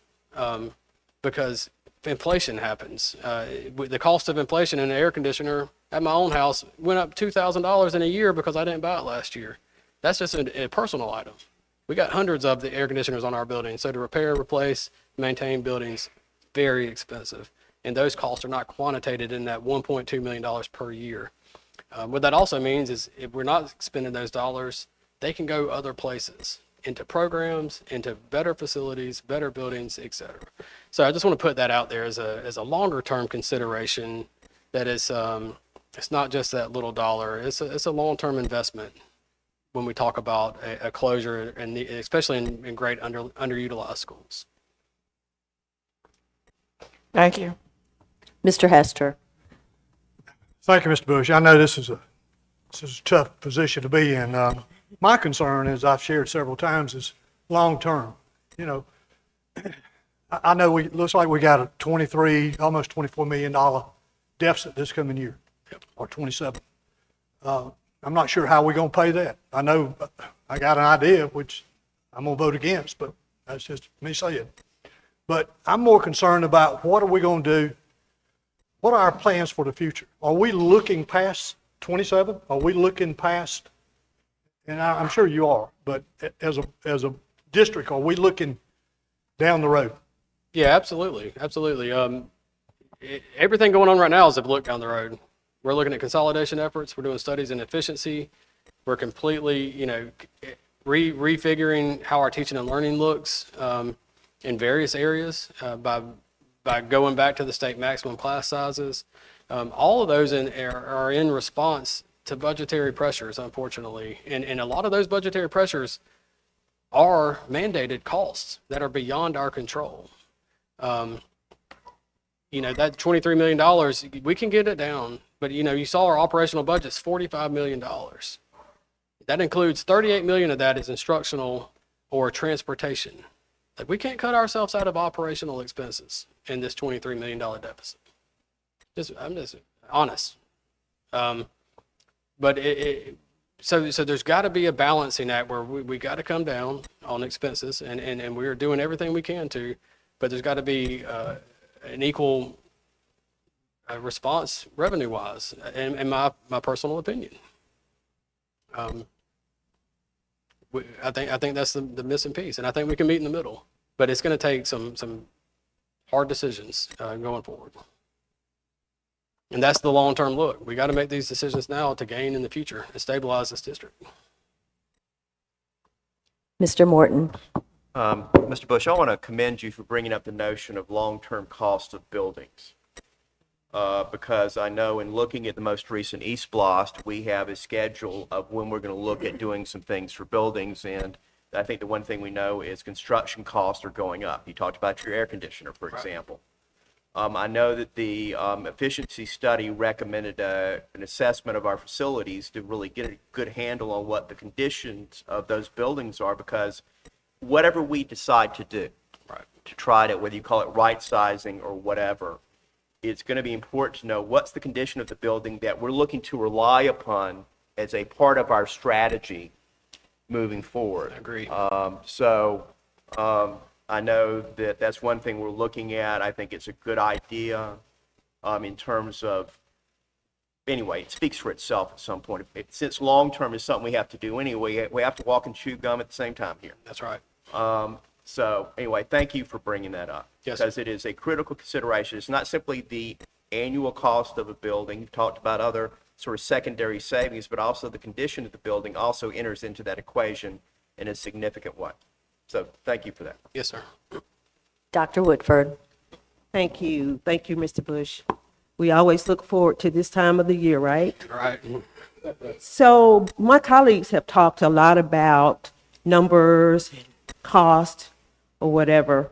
But my question is, how have we factored in those qualitative aspects of making the changes we're talking about? We had that town hall where we received feedback from this community. How is that factored into this budget and the plans that are indicated here? like the disruption to students, families, and communities? I'm not sure. Dr. Sims, you want to answer? Yeah, I'll speak a little bit to that. Thank you for the question. I'll let Dr. Levitt follow up. I think it's critical that we always have in our minds that qualitative feedback, because what that helps us to do is to measure those kind of impacts against any decisions that we make. One of the things we don't ever want to do is just make a monetary decision without considering those.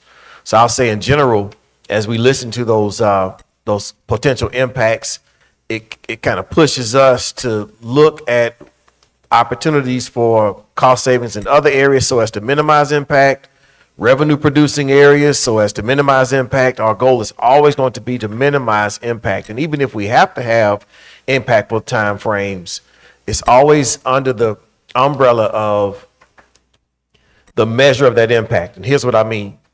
Bibb County Schools, as an example, has been through consolidation before, as has other school districts. And it hurt when it happened and things leveled out. I'm not suggesting that's what we do, but we recognize that when we think about impact, is it long-term impact, short-term impact, intermediate impact? What kind of impact is it, and how does that impact our decision-making? So I only use that example to underscore the importance of measuring the impact of the impact, for lack of a better way to say it. So I appreciate you raising that. It's always at the forefront, always at the table when we make these decisions, and not just quantitative measures. Dr. Lovett, did you want to add anything to that? All right, thank you for that question. I think Dr. Sims pretty much said the good bit of it. I will say, particularly in looking at, things that we've done as it relates to both rezoning, redistricting, et cetera, one of the core pieces of those processes has been to engage with our community. Of course, you all are familiar with the town halls that we have held. We've also done surveys, and those are not just opportunities for lip service, so to speak, right? That's an opportunity for us to hear from our constituents, hear from our stakeholders, and make the necessary tweaks to our plans in some cases, take some things back under consideration. That is really what's been happening as a result of the feedback that we receive. And when we put it in front of the board, one of the things that we said are these are some options that we're considering right now. This is kind of a first step. None of it was final, but we wanted to have the opportunity to get in front of the community. And that's what we've been doing so that we can then take that and make some final recommendations. I'll also say, just on the budget side of the house, the other piece of this is we had an opportunity to engage with a representative sample of stakeholders through a district budget advisory opportunity. We recently did hold that, where we opened up to members of our advisories, our teacher advisory, even student advisory, parents, et cetera, and have an opportunity to even share with them a deeper dive into our budget. So we went through a good bit of what you are seeing here in terms of the FY27 budget and proposals. We even talked about some of our recommendations in terms of the initiatives and things that we were seeking to bring back to see how they felt about it. So that's been a key part of our budget planning process, and certainly will be a continued part of our efforts from the long-term planning as well. Thank you. I just hope that before we vote on the budget, that my colleagues, we take into consideration every cost-saving measure. Thank y'all.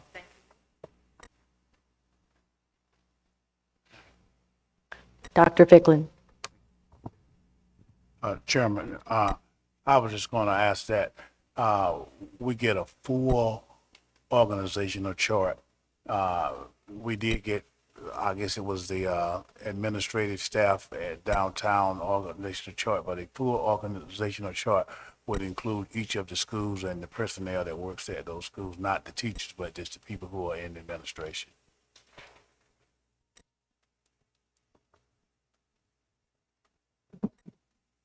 You can get that? Yes, sir. I think we can get that for you.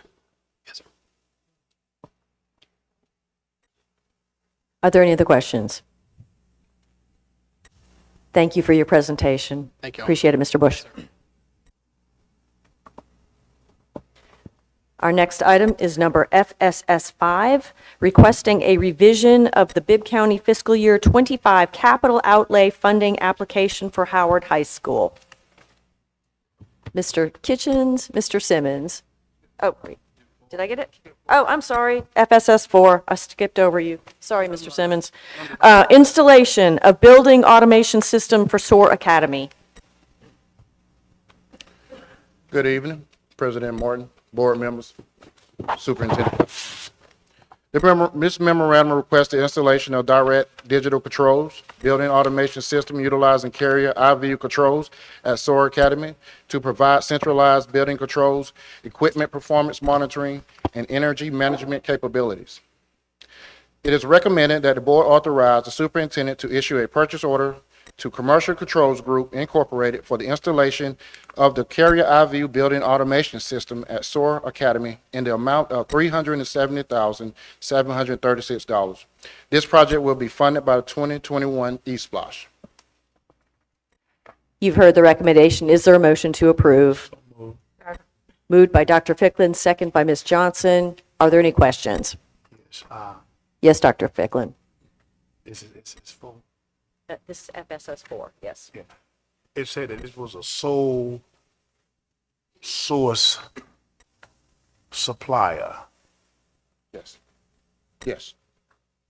For the Middle Georgia area, yes. For what? Say that again. For the Middle Georgia area. For the Middle Georgia area. Yes, so 'Cause this. I know we had this sole source thing once before, and but now so Russell Siegler, they don't work in Middle Georgia.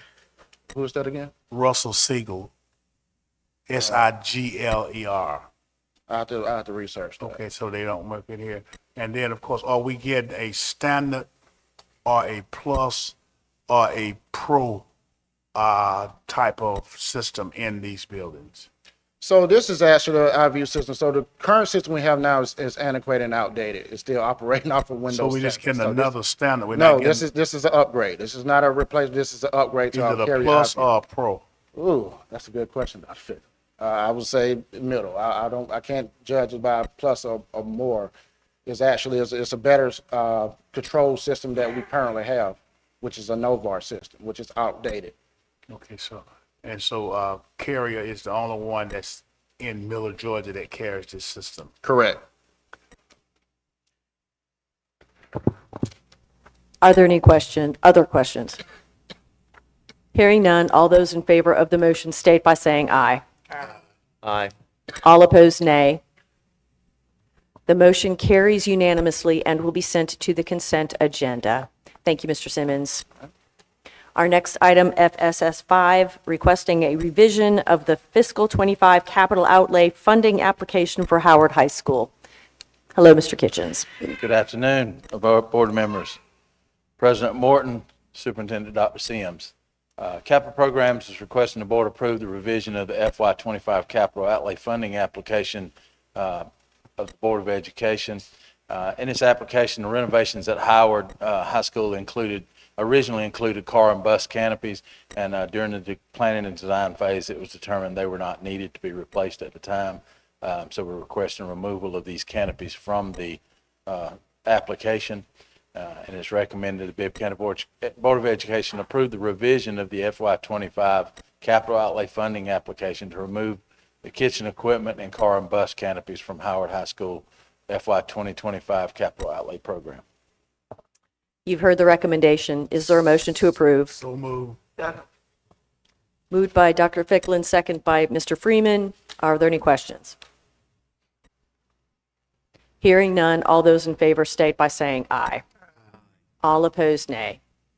The motion carries and will be sent to the consent agenda. Carries unanimously. The next item, FSS 6, is requesting a revision of the capital outlay funding application for Howard Middle School. Thank you, ma'am. Capital Programs requesting the board approve the revision of the FY25 capital outlay funding application of the Bibb County Board of Education, similar to the previous action memo. This is for Howard Middle School, and it's requesting removing the car and bus canopies, dishwasher serving lines, and exhaust hood. It's recommended the Board of Education approve the revision of the FY 2025 capital outlay funding application to remove car and bus canopies, dishwasher serving lines, and exhaust hood from Howard Middle School FY 25 capital outlay. You've heard the recommendation. Is there a motion to approve? Moved by Mr. Freeman, second by Mr. Hester. Are there any questions? Yes, Dr. Woodford. I don't have a question, but I just wanted to have it recorded that the district is requesting this removal and not the board? Yes, ma'am. It was a little confusing on that, but yes, the district is requesting approval from the board, and then when we send it to the state, it'll be a request. Thank you. Thank you. Other questions? Hearing none, all those in favor state by saying aye. Aye. All opposed, nay. The motion carries unanimously and will be sent to the consent agenda. The next item is number FSS 7, Next Gen Security View Wall Management System. Mr. Kitchens. Thank you again. Memorandum requests approval for Next Gen Security to implement a view wall management system for enhanced security solutions in the Campus Police Department Operations Center. Board approved district-wide upgrades for security cameras and intrusion systems as part of the 2021 ESPLOST. After an in-depth security assessment of the Campus Police Security Operations Center, the system needs to be upgraded so that it can integrate seamlessly with our updated security camera systems. And it's recommended the Bibb County Board of Education approve and authorize superintendent to issue a purchase order for Next Gen Security out of Kennesaw in the amount of $774,446 for a view wall management system. The project's funded with 2021 ESPLOST utilizing state contracts. You've heard the recommendation. Is there a motion to approve? Second. Moved by Mr. Freeman, second by Dr. Ficklin. Are there any questions? Yes, I have one question. Yes, Dr. Ficklin. Madam President, Madam Chair. Does this system communicate with other systems in our area? Is it one that would lock them out and be just a source of its own, or can it communicate with other agencies that provide? Yes, sir. It does communicate with. We have the capabilities to communicate with the sheriff's office, the fire department, EMA, and Georgia. I think it's the Georgia EMA. Other questions? Hearing none. All those in favor state by saying aye. Aye. All opposed, no. The motion carries unanimously and will be sent to the consent agenda. The next item, number FSS 8, is the ESPLOST 2021 budget amendment, number 7. Thank you again. This memorandum is requesting an ESPLOST 2021 budget amendment to the technology line item to increase from $15,426,231 to $16,426,231 to provide for the purchase of the new data servers. These technologies proposing to replace these aging hardware and securing software licenses and warranty coverage. This investment avoids repeated short-term expenditures and is recommended the Board of Education approve the proposed ESPLOST 2021 budget amendment to technology for $15,426,231 to $16,426,231. Provide for data server technology costs and the reduction of the contingency line item from $1 million to $0. And I will note the typo on the bottom is 5231, not 521. You've heard the recommendation. Is there a motion to approve? So moved. Second. Moved by Ms. Johnson, second by Dr. Garrett Boyd. Are there any questions? Hearing none. All those in favor state by saying aye. Aye. All opposed, nay. The motion carries unanimously and will be sent to the consent agenda. The next item, number FSS 9. Thank you, Mr. Kitchens. FSS 9, Data Center Server Refresh. Good evening. Mr. Adams. Good evening, Board President Morton, board members, and Superintendent Dr. Sims. The Technology Service Division is requesting board approval for the, let's see, hold on. Sure, that's the wrong one up there. Got the right one in hand, but want to make sure y'all see it up there. Pardon the delay.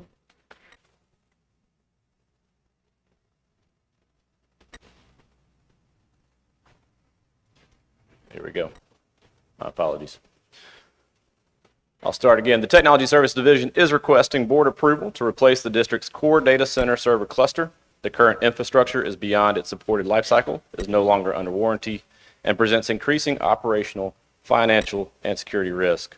Replacing the servers now represents a fiscally responsible approach that reduces risk, avoids escalating annual support cost, and ensures continued reliability of critical district systems. It is recommended that the Bibb County Board of Education approve the purchase of a new data center server solution to fully replace the existing server by issuing a purchase order under the Carasoft purchasing agreement to Sherlock Technology in the amount not to exceed $1,250,000. The funding source is 2021 East Blast. You've heard the recommendation. Is there a motion to approve? Second. Moved by Mr. Freeman, second by Ms. Johnson. Are there any questions? Hearing none, all those in favor state by saying aye. Aye. All opposed, no. The motion carries unanimously and will be sent to the consent agenda. Our next item, number FSS 11, is the Microsoft license renewal. Thank you once again. Good evening. The Technology Services Division is seeking board approval to renew our Microsoft EDU Office 365 Pro Plus suite through a purchase of Microsoft EES licensing for FY27 through the renewal affiliate Dell. It is recommended the Bibb County Board of Education authorize the purchase order to Dell for the district's FY27 licensing of Microsoft EDU Office 365 Pro Plus products in the amount not to exceed $410,229.20. The funding source is FY27 general funds. And again, we have the wrong one up there. You've heard the recommendation. Is there a motion to approve? So moved. Second. Moved by Dr. Ficklin, seconded by Dr. Woodford. Are there any questions?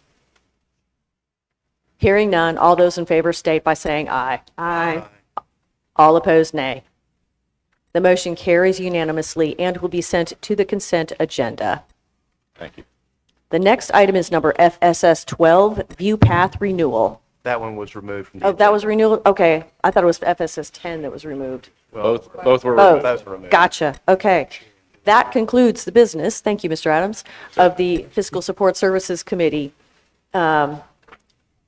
Items number FSS 2, 4, 5, 6, 7, 8, 9, and 11 were, Two was that there was an abstention. on Okay. two. The rest of them you mentioned would move to okay, consent agenda. to move to the consent agenda.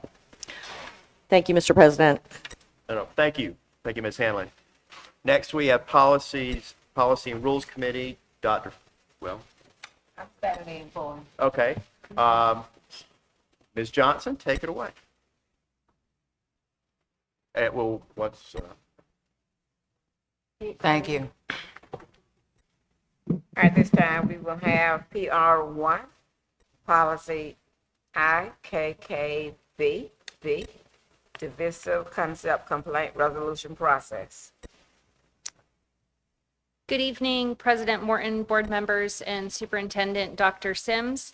There have been no changes to policy IKBB Divisive Concepts Complaint Resolution Process since the first reading, and it is recommended the board approve the revisions to policy IKBB Divisive Concepts Complaint Resolution Process. You heard the recommendation. Could we get a motion to approve? Been motion and second that we approve policy IKBB. Is there discussion? No discussion? All those in favor, please say aye. Aye. Opposers, please say no. Ayes have it. Okay, the next one is for your information. PR2, Policy BD, Policy Development, R1.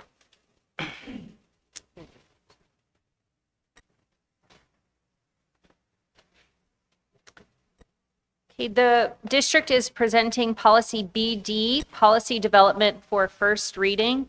Revisions to policy BD and regulation BDR1 are based on board input at the April 16th, 2026 policy work session. The current policy framework sets out policy and rulemaking process in 3 different documents: policy BD, BDR1, and policy BDF, administrative regulations. some of which are redundant or overlapping, and some of which are conflicting. It is recommended to have one policy, BD, that addresses the board's policy level statement and how policies and administrative regulations are adopted, and one regulation, BDR1, that addresses the administrative level regulations and procedures. We are proposing to eliminate policy BDF, which is the current policy on how to adopt administrative regulations. And there are highlights of the proposed revisions to policy BD and regulation BDR. The next steps for the policy are to post policy BD, policy development, for first reading on Assembly, to receive input from the board members and stakeholders for 30 days. The policy will be brought to the next board meeting for second reading and final board adoption and approval. The next step for the regulation is to provide district administration with feedback regarding, the next step for the regulation is to request that the board provide the district administration with feedback regarding revisions to regulation BDR1. The administration will then make any additional changes based on feedback from the board. The regulation will be adopted by the administration and posted on Assembly.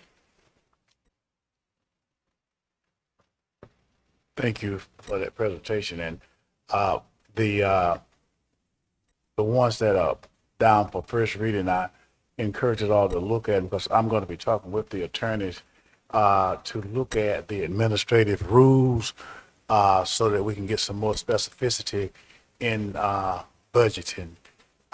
Because when I looked at the rule, it's not specific enough about how we do budgeting. So I'll be asking about that so we can look at that as we go forward. But thank you. And of course, that concludes our report, Mr. President. And of course, PR1 will be sent to the consent agenda. If you don't mind, tell us what would be the procedure with PR3 through PR5. Would it be any different from that with PR2? No, it would be the same process. They will be posted for feedback on Assembly and will be there for 30 days and then presented for second reading at the next board meeting. All right. Thank you, Dr. Ficklin, and thank you, Mary Grace Kittrell, for stepping in for Sherry Colbus this evening. Happy to be here. Thank you. And again, thank you for that, Dr. Ficklin. Next, we have Personnel Services Committee. Mr. Freeman is the chair. Thank you, Mr. President. I believe we have to go into executive session for the purposes of personnel matters, legal matters. Are there any additional reasons, Dr. Sims? No, sir. All right. May I have a motion to go into executive session for the purposes of legal and personnel matters? So moved. Motion by Dr. Woodford, second by Dr. Garrett Boyd. All those in favor, please signify by saying aye. Aye. Opposed, same sign. That passes. We are in executive session. Board members, if you will, remember to bring back any paperwork that you brought from the executive session.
Hester. All those in favor of coming out of executive session, please signify by saying aye. Aye. Opposed, same sign.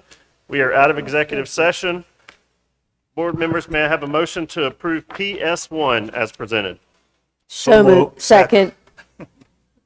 Motion by Ms. Hanlon, second by Dr. Ficklin. All those in favor, please signify by saying aye. Aye. Opposed, same sign. That passes unanimously and will be sent to the consent agenda. May I have a motion to approve PS2 as presented? Second. Motion by Mr. Hester, second by Dr. Garrett Boyd. All those in favor, please signify by saying aye. Aye. Opposed, same sign. That passes unanimously and will be sent to the consent agenda. Board members, may I have a motion to approve PS5 as presented? So moved. Second.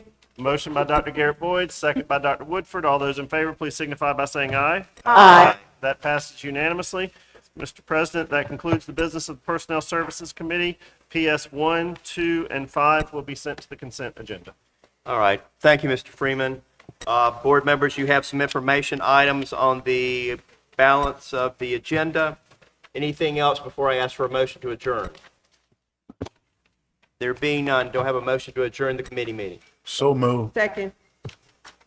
Motion by Dr. Fickling, second by Dr. Woodford. Questions? There being none, all in favor of the motion, let it be known by the word aye. Aye. Opposed, nay. There is none. It is 6:29 PM and the committee meeting is adjourned. All right, we'll start out the main meeting here in just a couple of minutes. Thank you.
a.m. Welcome to the Bibb County Board of Education regular monthly meeting for Thursday, May the 14th. I call this meeting to order. Thank you for everyone who is here. This is always a full house, so we appreciate you.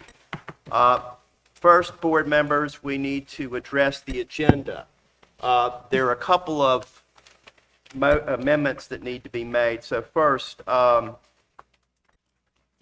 would ask to approve the agenda with the following amendments. First, moving FSS2 to new business and elimination of FSS10 canvas renewal. Can I get a motion to that effect, please?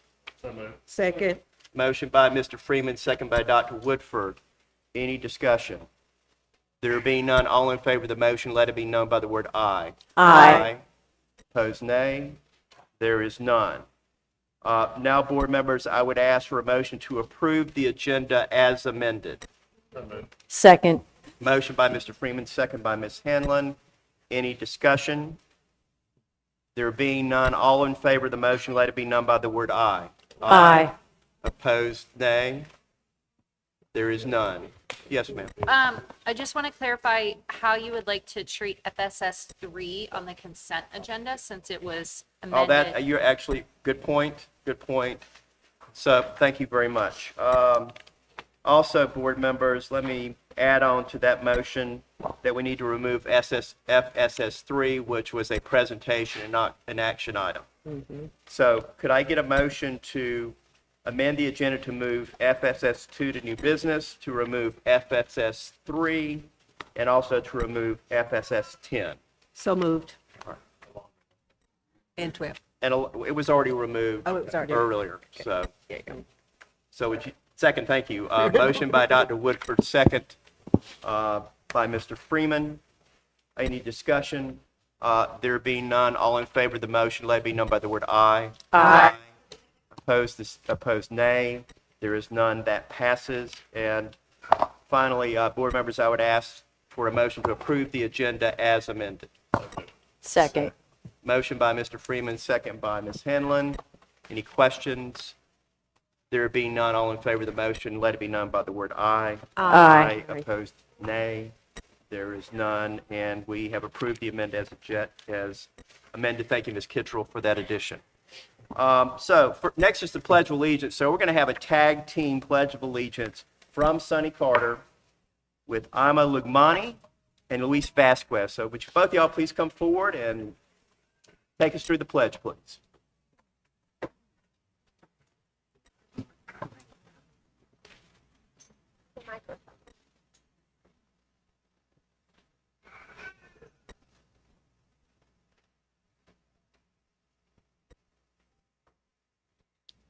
I pledge allegiance to the flag of the United States of America and to the republic for which it stands, one nation, under God, indivisible, with liberty and justice for all.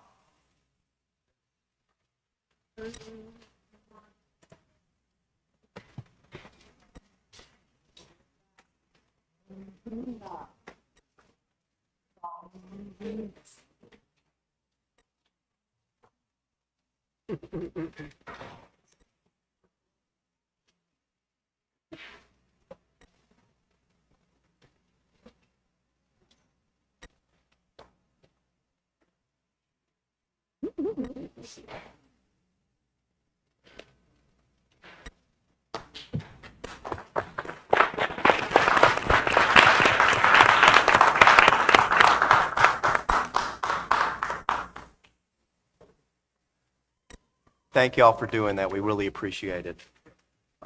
Next, we have our invocation.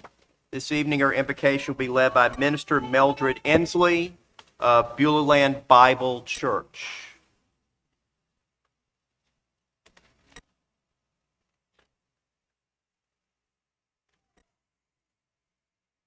Let us bow our heads.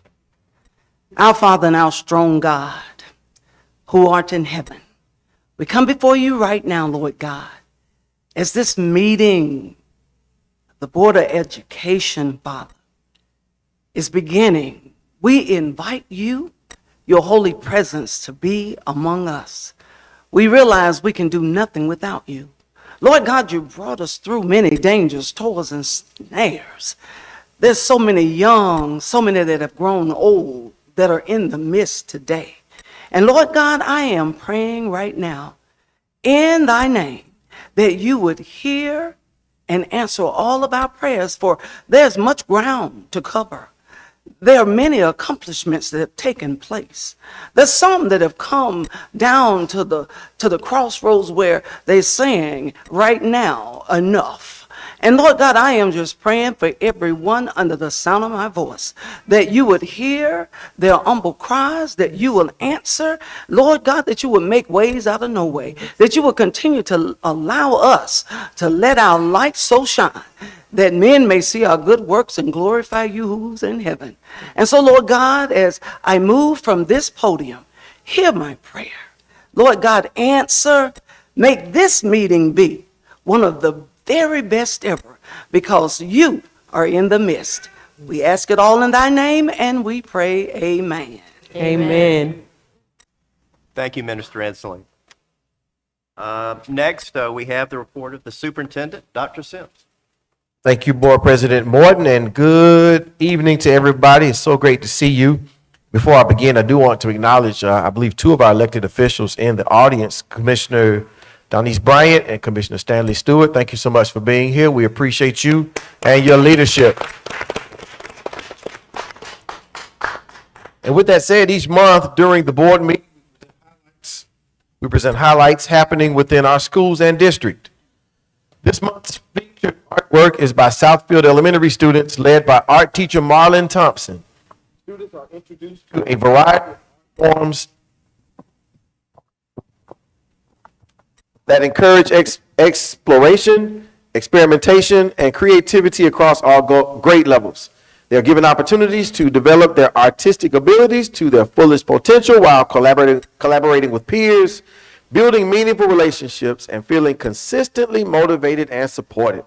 This collection of artwork, titled Feelings, reflects many of these experiences. Each young artist has demonstrated remarkable growth not only in their creative style, but also in their overall approach to art making. The quality of their work, intricate use of materials, diverse concepts, and thoughtful interpretations collectively capture the spirit of what it means to be a stallion at Southfield Elementary School. Thank you to schools and departments throughout the district for bringing recognition and awareness to these events this month.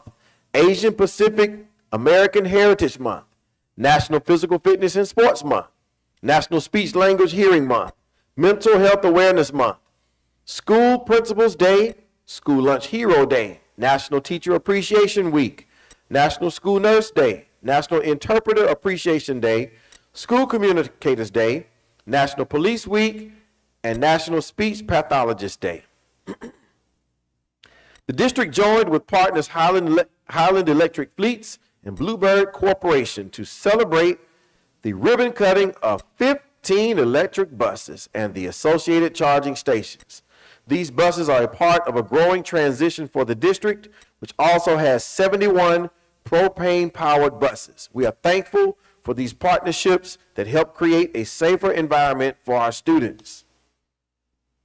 During the Griffith Foundation's 6th annual Poetry Slam, high school students from across the district and a few staff members performed their original poems based on the theme, Social Justice, Silence No More.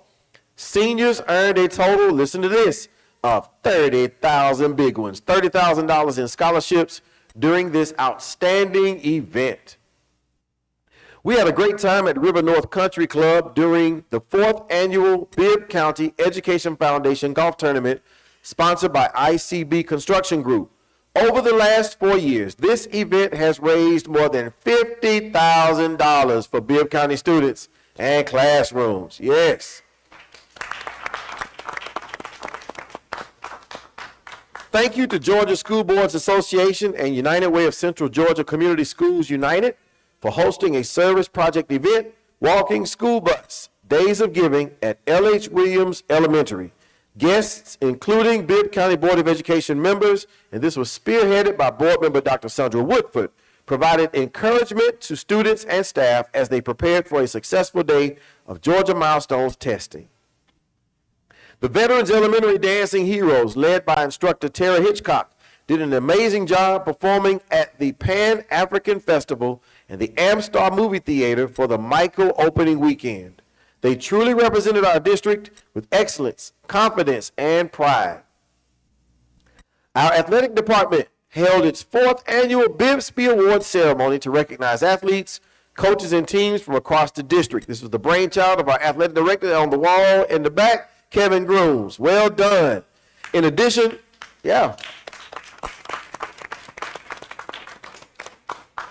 In addition to overall athletes of the year, awards were also given for each varsity sport, scholar athletes, and for the first time, middle school boys and girls athletes of the year were also named.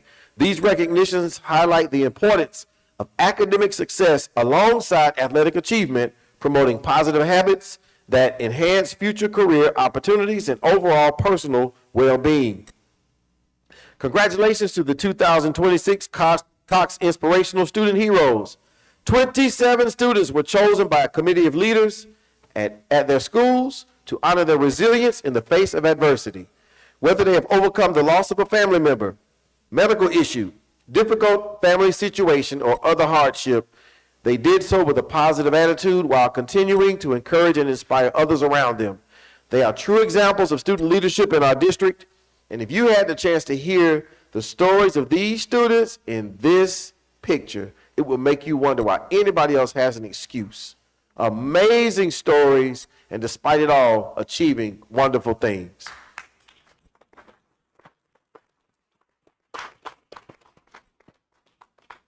Congratulations to Howard Middle School for earning the 2025-2026 Kind School designation from Teach Kindness.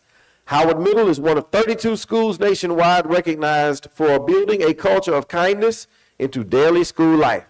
Howard Middle was also selected as Best Buddies Georgia's Outstanding Elementary Chapter of the Year. This recognition, okay, clap, y'all go ahead. I love clapping, why not? This recognition is a beautiful reflection of the inclusive, welcoming, and joyful community cultivated for students.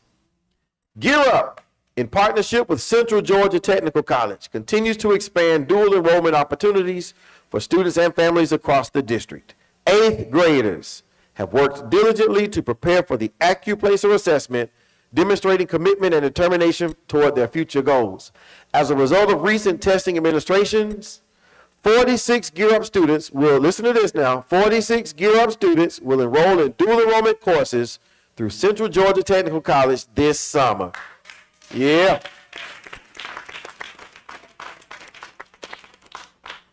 What grade did I say? And where will they be in the summer? College.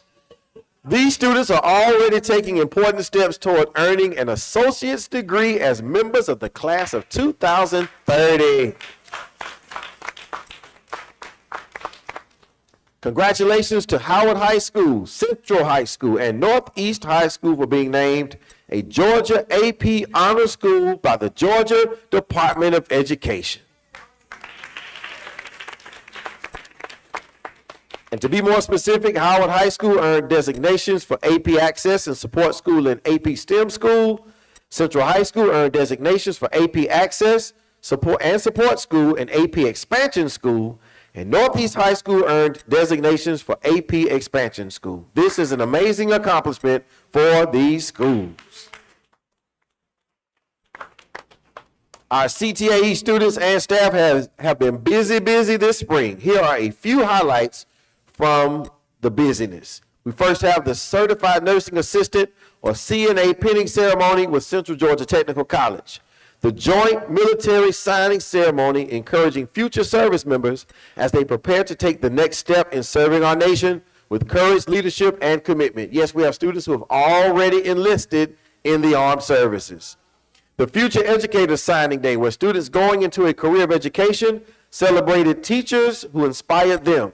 The 15th Annual CTAE Scholarship Banquet held at the Tubman Museum honoring our outstanding CTAE students and awarding scholarships that will help propel their future success. And the Georgia Flex competition, where this year's winning student entrepreneur team from Northeast High School, the Cozy Wick, pitched their growing business in front of leaders across the state. Outstanding success and achievements by all involved. And as I get ready to bring it home, the district is preparing to celebrate the achievements of the class of 2026 with spring graduation ceremonies next week. Yeah. May 19th through the 21st. Who has a graduate in the room? Would you just wave your hand in the air? Wave it like you just do care. All right, great. Great, great, great. All ceremonies will be held at the Macon Coliseum. As in previous years, each of the graduation ceremonies will be streamed live at www.bcsdk12.net, and we look forward to honoring this milestone with our scholars. All right, as I freestyle at the end, if we can go to the next slide, I want to just do a couple of shout outs, and then I'll be done. Next slide, please. First of all, it is birthday season in these streets for our Board of Education. First of all, I think I have them memorized. May 16th, this Thursday, Barney Hester has a birthday coming up. Clap it up for him. Right after that, May the 30th, I believe, is Darryl Morton's birthday, our board president. Not to be outdone, May the 31st is Dr. Henry Fickler's birthday. I think June the 1st is James Freeman's birthday. And then rounding it out until our next board meeting, I just want to catch the ones between this board meeting and next board meeting. Kristen Hamlin's birthday is on June the 7th. We have two more coming up later on in the summer. I will shout them out at the June board meeting. All right. So happy birthday in advance to those individuals. Do we have one more slide, I think? Yep. So one more slide. On the left side, y'all, I want y'all to see something really special. In that left picture are our valedictorians and salutatorians for all 7 of our schools. Yes.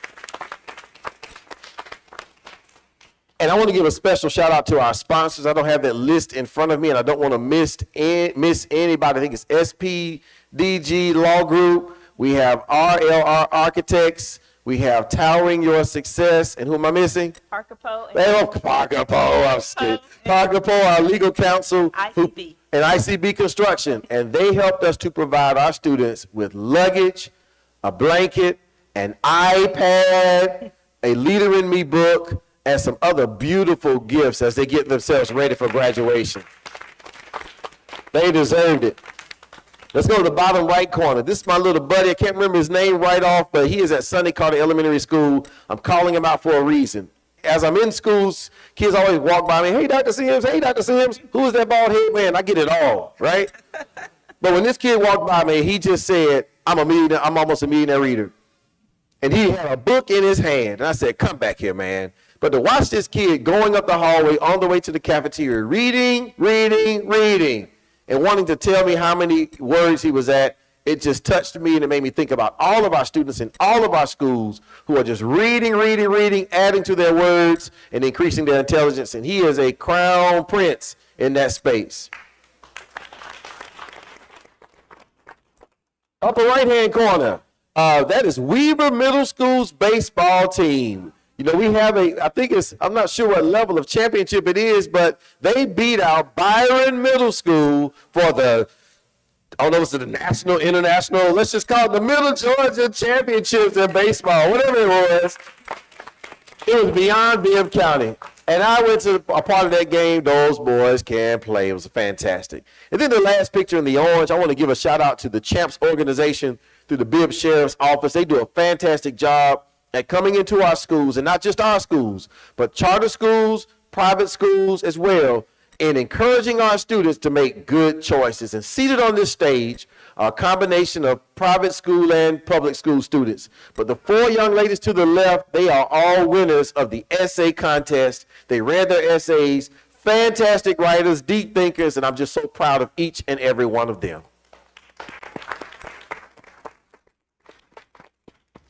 That concludes my time, and I'll now turn it over for recognitions. I know we have some retirees in the building. along with some other great, awesome people. Deputy Superintendent Dr. Levitt, take it away. Good evening, good evening, good evening, Board President Morton. Wait, stop. And also Mid-South. Mid-South credit union. I want to make sure I give all my sponsors a shout out for the Val South luncheon. Yep, Mid-South. Thank you. Thank you. Thank you, good sir. All right, good evening again to all of our awesome board members. Good evening to our community members. We are excited to start our recognitions tonight, but I'm going to start with a couple of instructions because we do have quite a few to get through. So we're going to begin recognitions in just a moment, but we want to acknowledge that we have a number of celebrations to be excited about here in the Bibb County School District. In order to best support our flow of recognitions tonight, we have altered the flow from our usual process. Students and staff, when your name is called, please come forward to the left side of the room, and you're going to do your photo first with Dr. Sims. After your photo, you will then proceed around to shake hands with our board members before exiting to your right. We are excited to recognize you, and we thank you for your attention. Now, to get us started this evening, I'm going to be presenting our Partnership Impact Award. Here in the Bibb County School District, we believe that every student's success is strengthened when schools and community partners work hand in hand. Our partnerships do more than provide support. They enrich lives, they empower families, and build pathways that help ensure every student is prepared for college, career, and life. Each month, we proudly recognize a partner whose commitment and collaboration have made a meaningful impact on our students, our staff, and our families. Tonight, we are honored to recognize Kelly Education.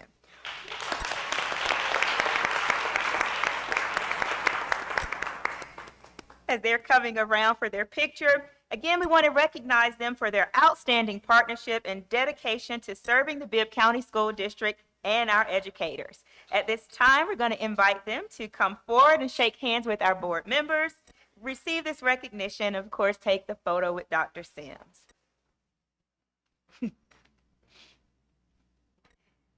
Kelly Education's core purpose is to enrich the lives of talent, students, families, and communities while ensuring our schools are not just supported, but positioned to thrive in today's ever-changing educational landscape.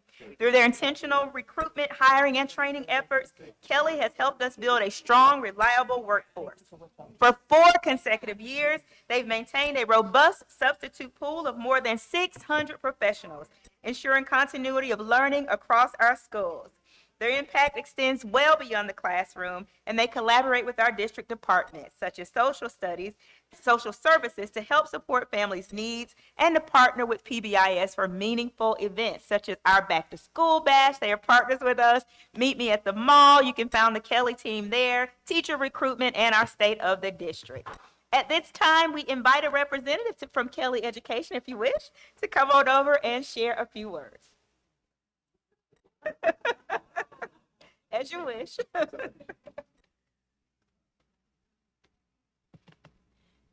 Thank you so much, prestigious board members, retired teachers, current teachers, all the students, and especially the pool of wonderful substitute teachers and pairs that I have for Bibb County School District.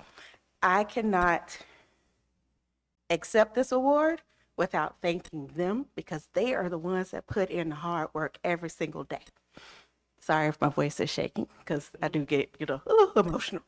I do have one of them here that I actually spotted, Mr. Lawrence Mink. He was one of the very first substitutes that I met when I first started with this partnership with Bibb County. And the work that he has put in through the community with Bibb, the work that he has done as a substitute teacher, and the work that he continues to do, even when he steps away for personal reasons, is just an admiration of all the work that the substitutes do. So I love what I do. I love education. I always have. I'm a little bit of a nerd. That's the reason why I yelled at my manager. I was like, I'm following instructions. Dr. Reese said, go over there. I'm going over there. But thank you so much for this opportunity to put in all the heart for Bibb County. I appreciate it every single day. Again, thank you to Kelly Education for your continued partnership, dedication, and belief in our students, educators, and community. Thank you.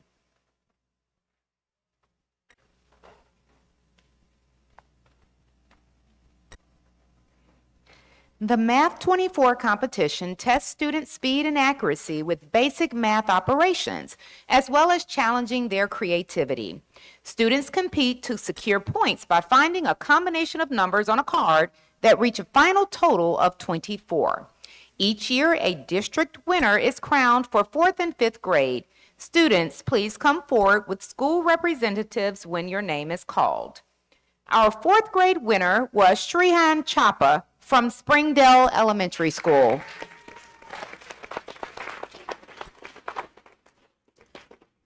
Our 5th grade winner was Ryder Lee from Vineville Academy of the Arts. Ryder also won last year's competition as a 4th grader.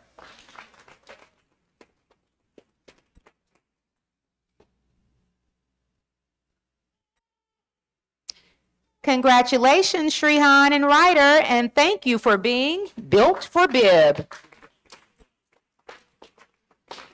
The math team competition allows students to showcase their math capabilities in multiple ways. Winners are crowned for a larger team event, as well as a speed round and an individual test to help cover a variety of math skills. Students, when your names are called, please come forward with your school representatives. Up first, Alexander II Magnet Schools, Emmanuel Adamola won the 4th grade individual test competition. Alexander II Magnet Schools, Isaac Altman won the 5th grade individual test competition. The team competition was won by Sonny Carter Elementary team of Ima Lugmani, Tessa Smith, Jesse Jong, Luis Vasquez, Arv Patel, and Sophia Chang. Ama Lugmani and Jesse Young also won the speed round.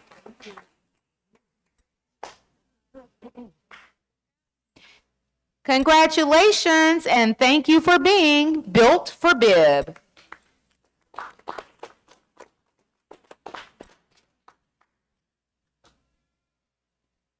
At this time, I'd like to ask the following students from Hurd Elementary School Academic Magnet to come forward with coaches Ashlyn Kirkland and Don Burgess Cox.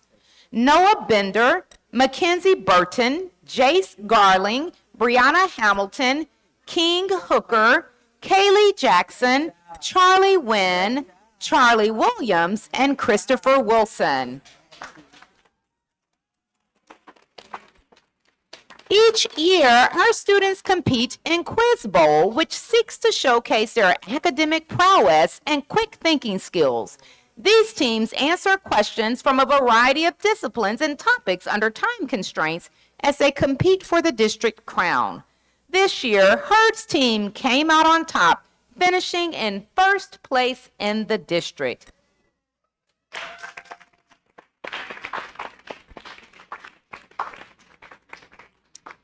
Congratulations, Team Hurd, and thank you for being built for Bibb.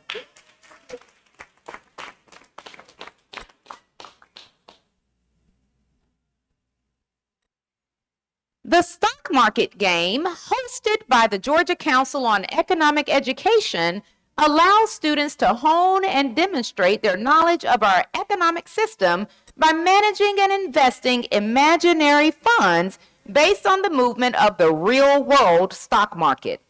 Through events in both the fall and spring, teams compete at various levels to showcase their knowledge in this area.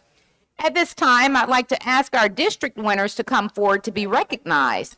For the elementary schools, we have Andrea Pacheco and Josiah Bell of John R. Lewis Elementary School.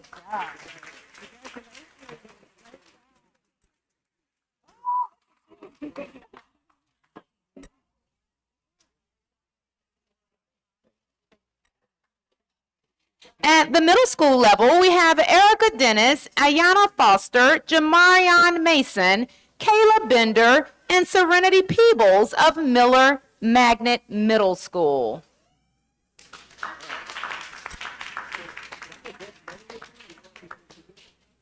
For high schools, we have Anaya Davis, Harmony Elliott, Mackenzie Hall, and Gianna Redding of Howard High School.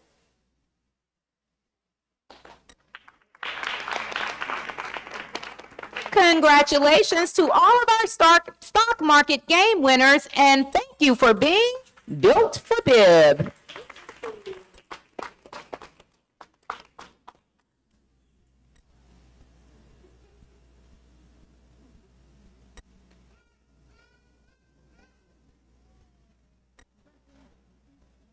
Great job. Great job. Great job. Okay, how are you? Good.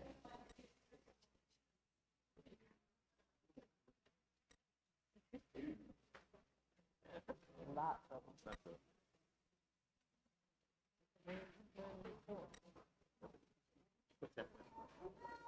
Okay.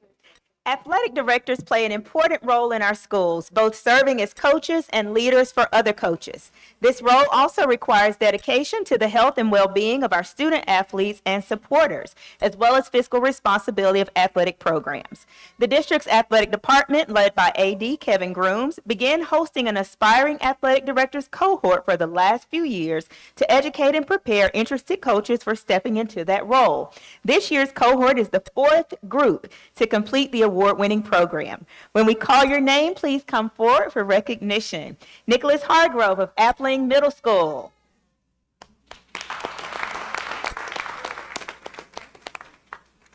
Raven Dolphus of Howard Middle School.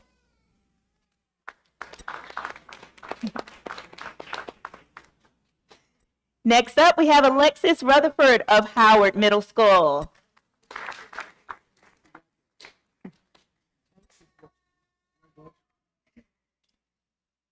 Samuel Mike of Weaver Middle School.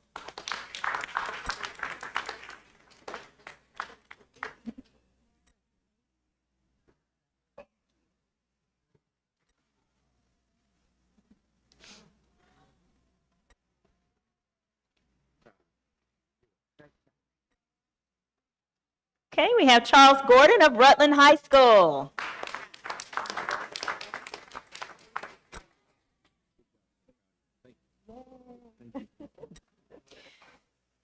And last but not least, we have Tori Higgins of Southwest High School. Congratulations to each of you, and thank you for being built for Bibb.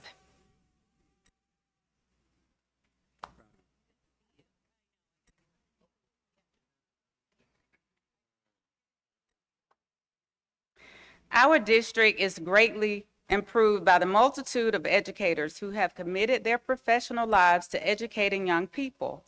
Every year, we like to recognize the individuals who have headed to a deserved retirement with at least 25 years of service in Bibb County.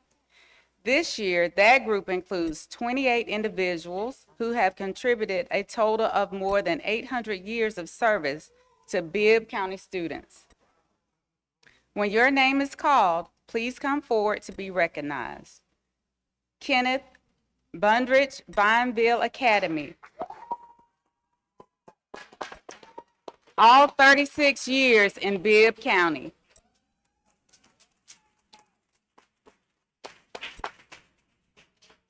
Judith Cadwell, Rosa Taylor Elementary School, 28 years in Bibb, 33 years overall.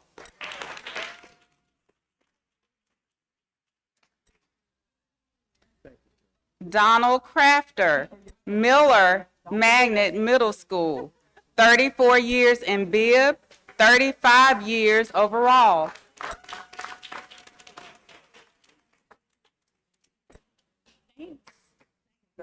Chiquita Dinkins, Howard High School, 32 years in Bibb, 34 years overall.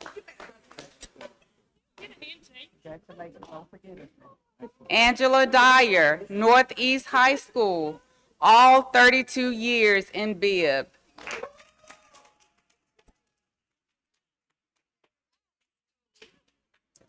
Emmanuel Frazier, Central Office, 28 years in Bibb, 32 years overall.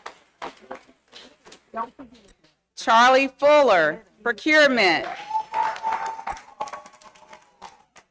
36 years in Bibb, 37 years overall. Anita Hall, John R. Lewis Elementary, all 29 and a half years in Bibb.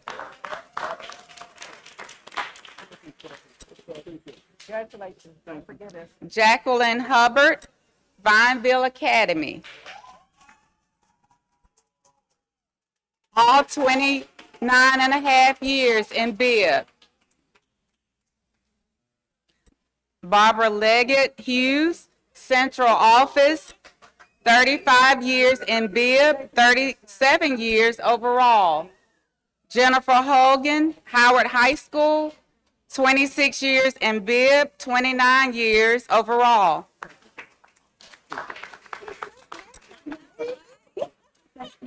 Pamela Ingram, VIP Academy, all 25 years in Bibb. Valencia Jackson, Skyview Elementary, all 27 years in Bibb. Pamela Johnson, Miller Magnet Middle School, all 25 and a half years in Bibb. Catherine Jones, Union Elementary, 26 years in Bibb, 28 years overall. Norma Lawrence, Skyview Elementary, all 25 years in Bibb.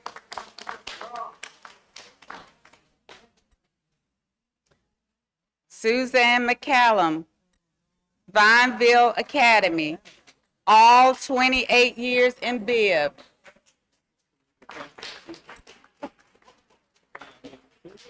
Stephen Nowacki, Central Office, all 25 years in Bibb.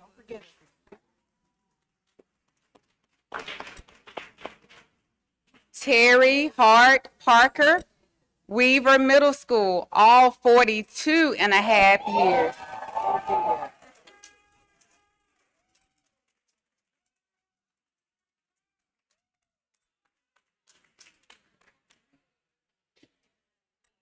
Carolyn Rainey, Williams Elementary, all 28 and a half years in Bibb.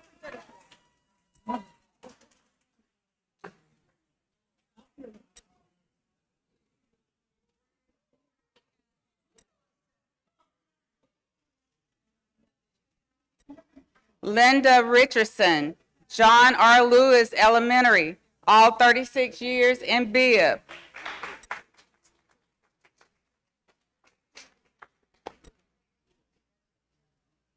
Fred Rogers, Southwest High School, all 29 years in Bibb.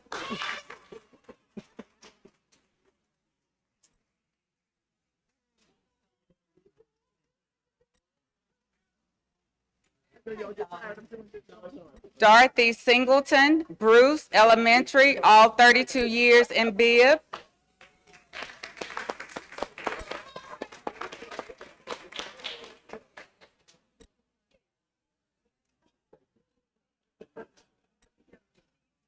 Quintella Starr, Weaver Middle School, 33 years in Bibb, 38 years overall.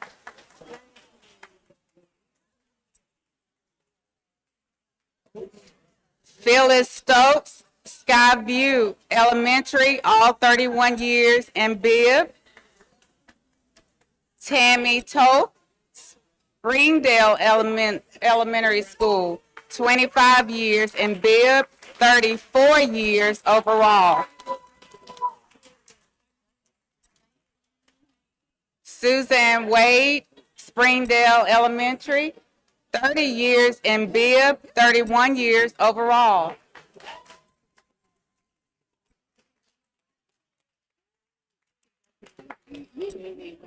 Tracy Wright, Central Office, 26 years in Bibb.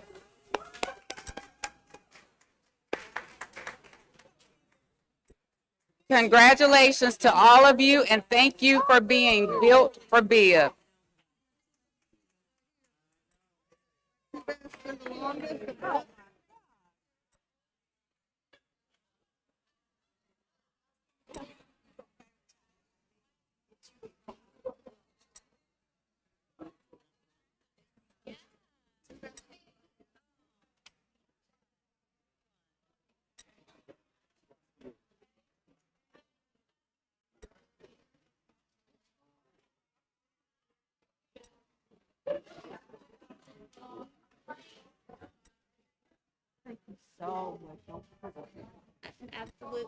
And for those retirees, don't forget about our retirement luncheon. I think that date is June 24th. Don't forget about our retirement luncheon as we continue to celebrate you.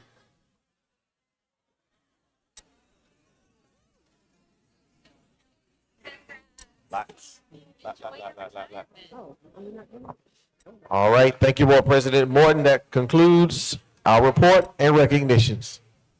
All right. Thank you, Dr. Sims.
All right, thank you for your patience there.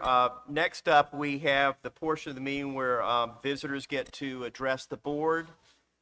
We have two people who have signed up this evening. Just to let you know, you're going to have 3 minutes to talk to us. The clock will start when you start talking. And when that 3 minutes is up, we'd ask you to go ahead and conclude your thought. So first up, we have Tia Lockhart.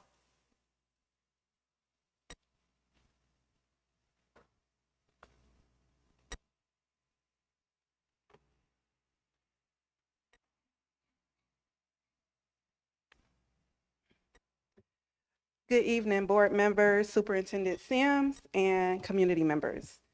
I stand before you today, not just as a resident or community advocate, but as someone who understands the deep historical and cultural significance of L.H. Williams Elementary School to the historic Pleasant Hill neighborhood. Pleasant Hill is one of Macon's oldest Black communities. It is a community that has already endured decades of disinvestment, displacement, and systemic neglect. Interstate 75 split through the heart of our neighborhood. Families were uprooted, wealth was disrupted, opportunities were stripped away, and now many of our legacy residents are once again facing displacement under the language of revitalization that too often does not include the very people who built and shaped the community. In the midst of all this, L.H. Williams has remained one of the few longstanding institutions rooted directly in Pleasant Hill. This school is more than a building. It is a symbol of continuity, identity, history, and community stability. So when conversations continuously arise about closing or restructuring L.H. Williams, our community cannot separate those discussions from the larger pattern we have experienced for generations. What makes this even more difficult is to understand the inconsistency. There are currently 9 elementary schools which within the district below the 450 student enrollment threshold, yet L.H. Williams consistently seems to be the school placed under the microscope and under threat. Meanwhile, John R. Lewis Elementary currently has enrollment of 658 students, which is well above the threshold.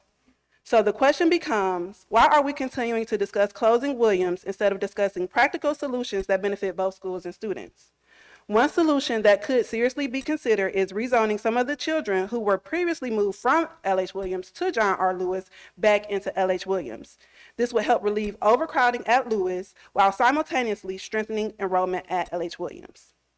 And respectfully, this seems to be more financially reasonable than some other alternative proposals that have already been discussed. In the town hall meetings, the consulting representative had previously stated that converting L.H. Williams to an early learning center would require additional funding and operational costs. So if restructuring the school costs additional money, if overcrowding already exists elsewhere, and if there are available and viable rezoning options, then I'm asking you to all make it make sense. We cannot continue approaching schools solely through numbers on a spreadsheet while ignoring the social, cultural, and historical role that played within this community. L.H. Williams is not just a school. It is a stabilizing force, it is a neighborhood anchor, and it is part of Pleasant Hill's living history. So I urge the board to do what is within reason to keep L.H. Williams Elementary open as is and to work collaboratively with the community to gain solutions that strengthen and not dismantle institutions that matter deeply to the people who live in the community. Thank you. Thank you, Ms. Thank you, Ms. Lockhart. Next, we have George Muhammad.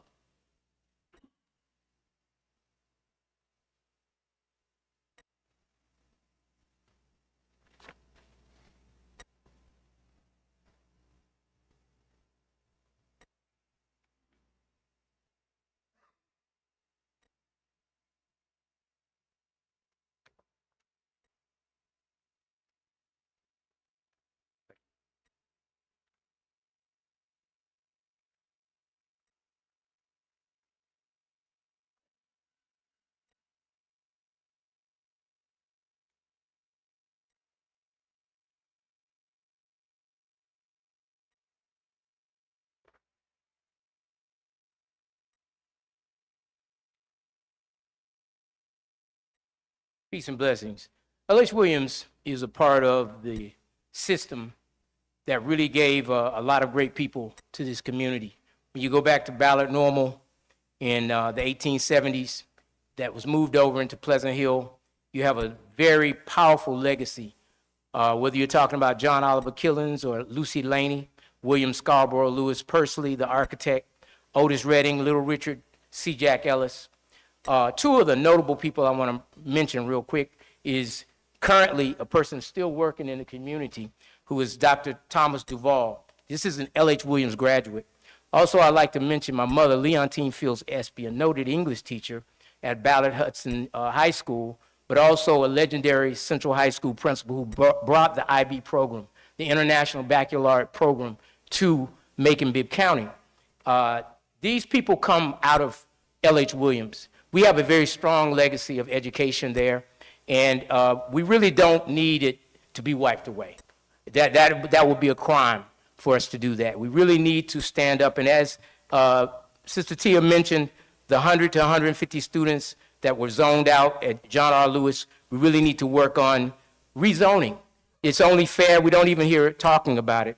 Another thing we have before you is a magnet school. We don't want to reduce. We don't want to go down in terms of having a kindergarten at L.H. Williams School. We want to make it into a magnet school. We want to do something innovative that will excite this district, that will draw more people to want to move to Macon, Bibb County, to increase literacy, to strengthen the ideas and the vibrancy of our students for the future.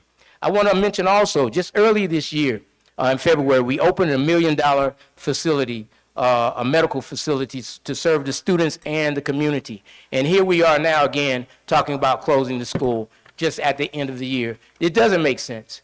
It's really something that is a wasteful way of managing the community and managing a school that's in a walkable neighborhood, in a place where there's a great quality of life. We have a park, a very historic park. We're looking at doing a vegetable garden and having the students take that as part of their education. There's a lot of great things that are going on for L.H. Williams. You have students now that are very successful. One young lady Miss Gertman, Miss Kinsley Gertman, very exceptional student, just par for the course of what comes out of that school. So I just want to ask you all to please let's not, number one, close the school and look at the historic value of a place that has been a part of a long legacy over a century of very powerful education that powers Macon Bibb County. Thank you. And the magnet school you have, please consider that before you. Thank you.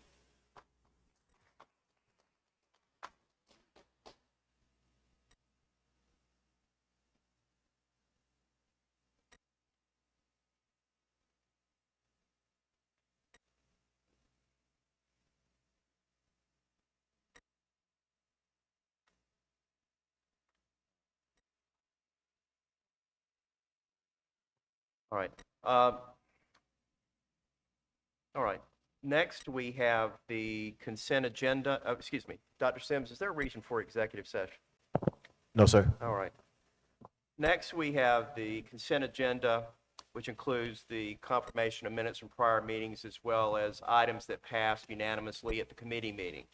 So board members, I would ask for a motion to approve the consent agenda consisting of the confirmation of minutes from the board meetings of April 2026, IS4, FSS4, FSS5, FSS6, FSS7, FSS8, FSS9, FSS11, PR1, PS1, PS2, and PS5. Motion by Mr. Freeman, second by Mr. Hester. Any questions? There being none, all in favor of the motion, let it be known by the word aye. Aye. Opposed, nay. Consent agenda passes unanimously. We have an item under new business, which was an item that did not pass unanimously at the board meeting, the committee meeting, excuse me, which is FSS2, the fiscal year 2026 General Fund Budget Amendment Number 3. Is there a motion to approve? So moved. Second. Motion by Ms. Hanlon, second by Mr. Freeman. Any discussion? There being none, all in favor of the motion, let it be known by the word aye. Aye. Opposed, nay. So that passes 7-0 with one abstention. Thank you. Is there any other new business? Is there any old business? Just, I know they already left, but I want to remind everybody to support us in enforcing the fact that school is not over until May 22nd. Very important that we get students to school. So thank you in advance to our community members who are here. If you could help us reinforce that message, we greatly appreciate it. Thank you, Dr. Woodford. Is there any old business? Before I ask for a motion to adjourn, do you want to make an announcement about? Are we prepared to make the personnel announcement, or should I hold on that? We're going to hold. All right. Okay, that's fine. All right. Anything else, board members, before I ask for a motion to adjourn? So moved. Okay. That's motion to adjourn, Dr. Woodford, second by Mr. Freeman. Any questions? There being none, all in favor, let it be known by the word aye. Aye. Opposed, nay. There is none. It's 7:27, and this meeting is adjourned.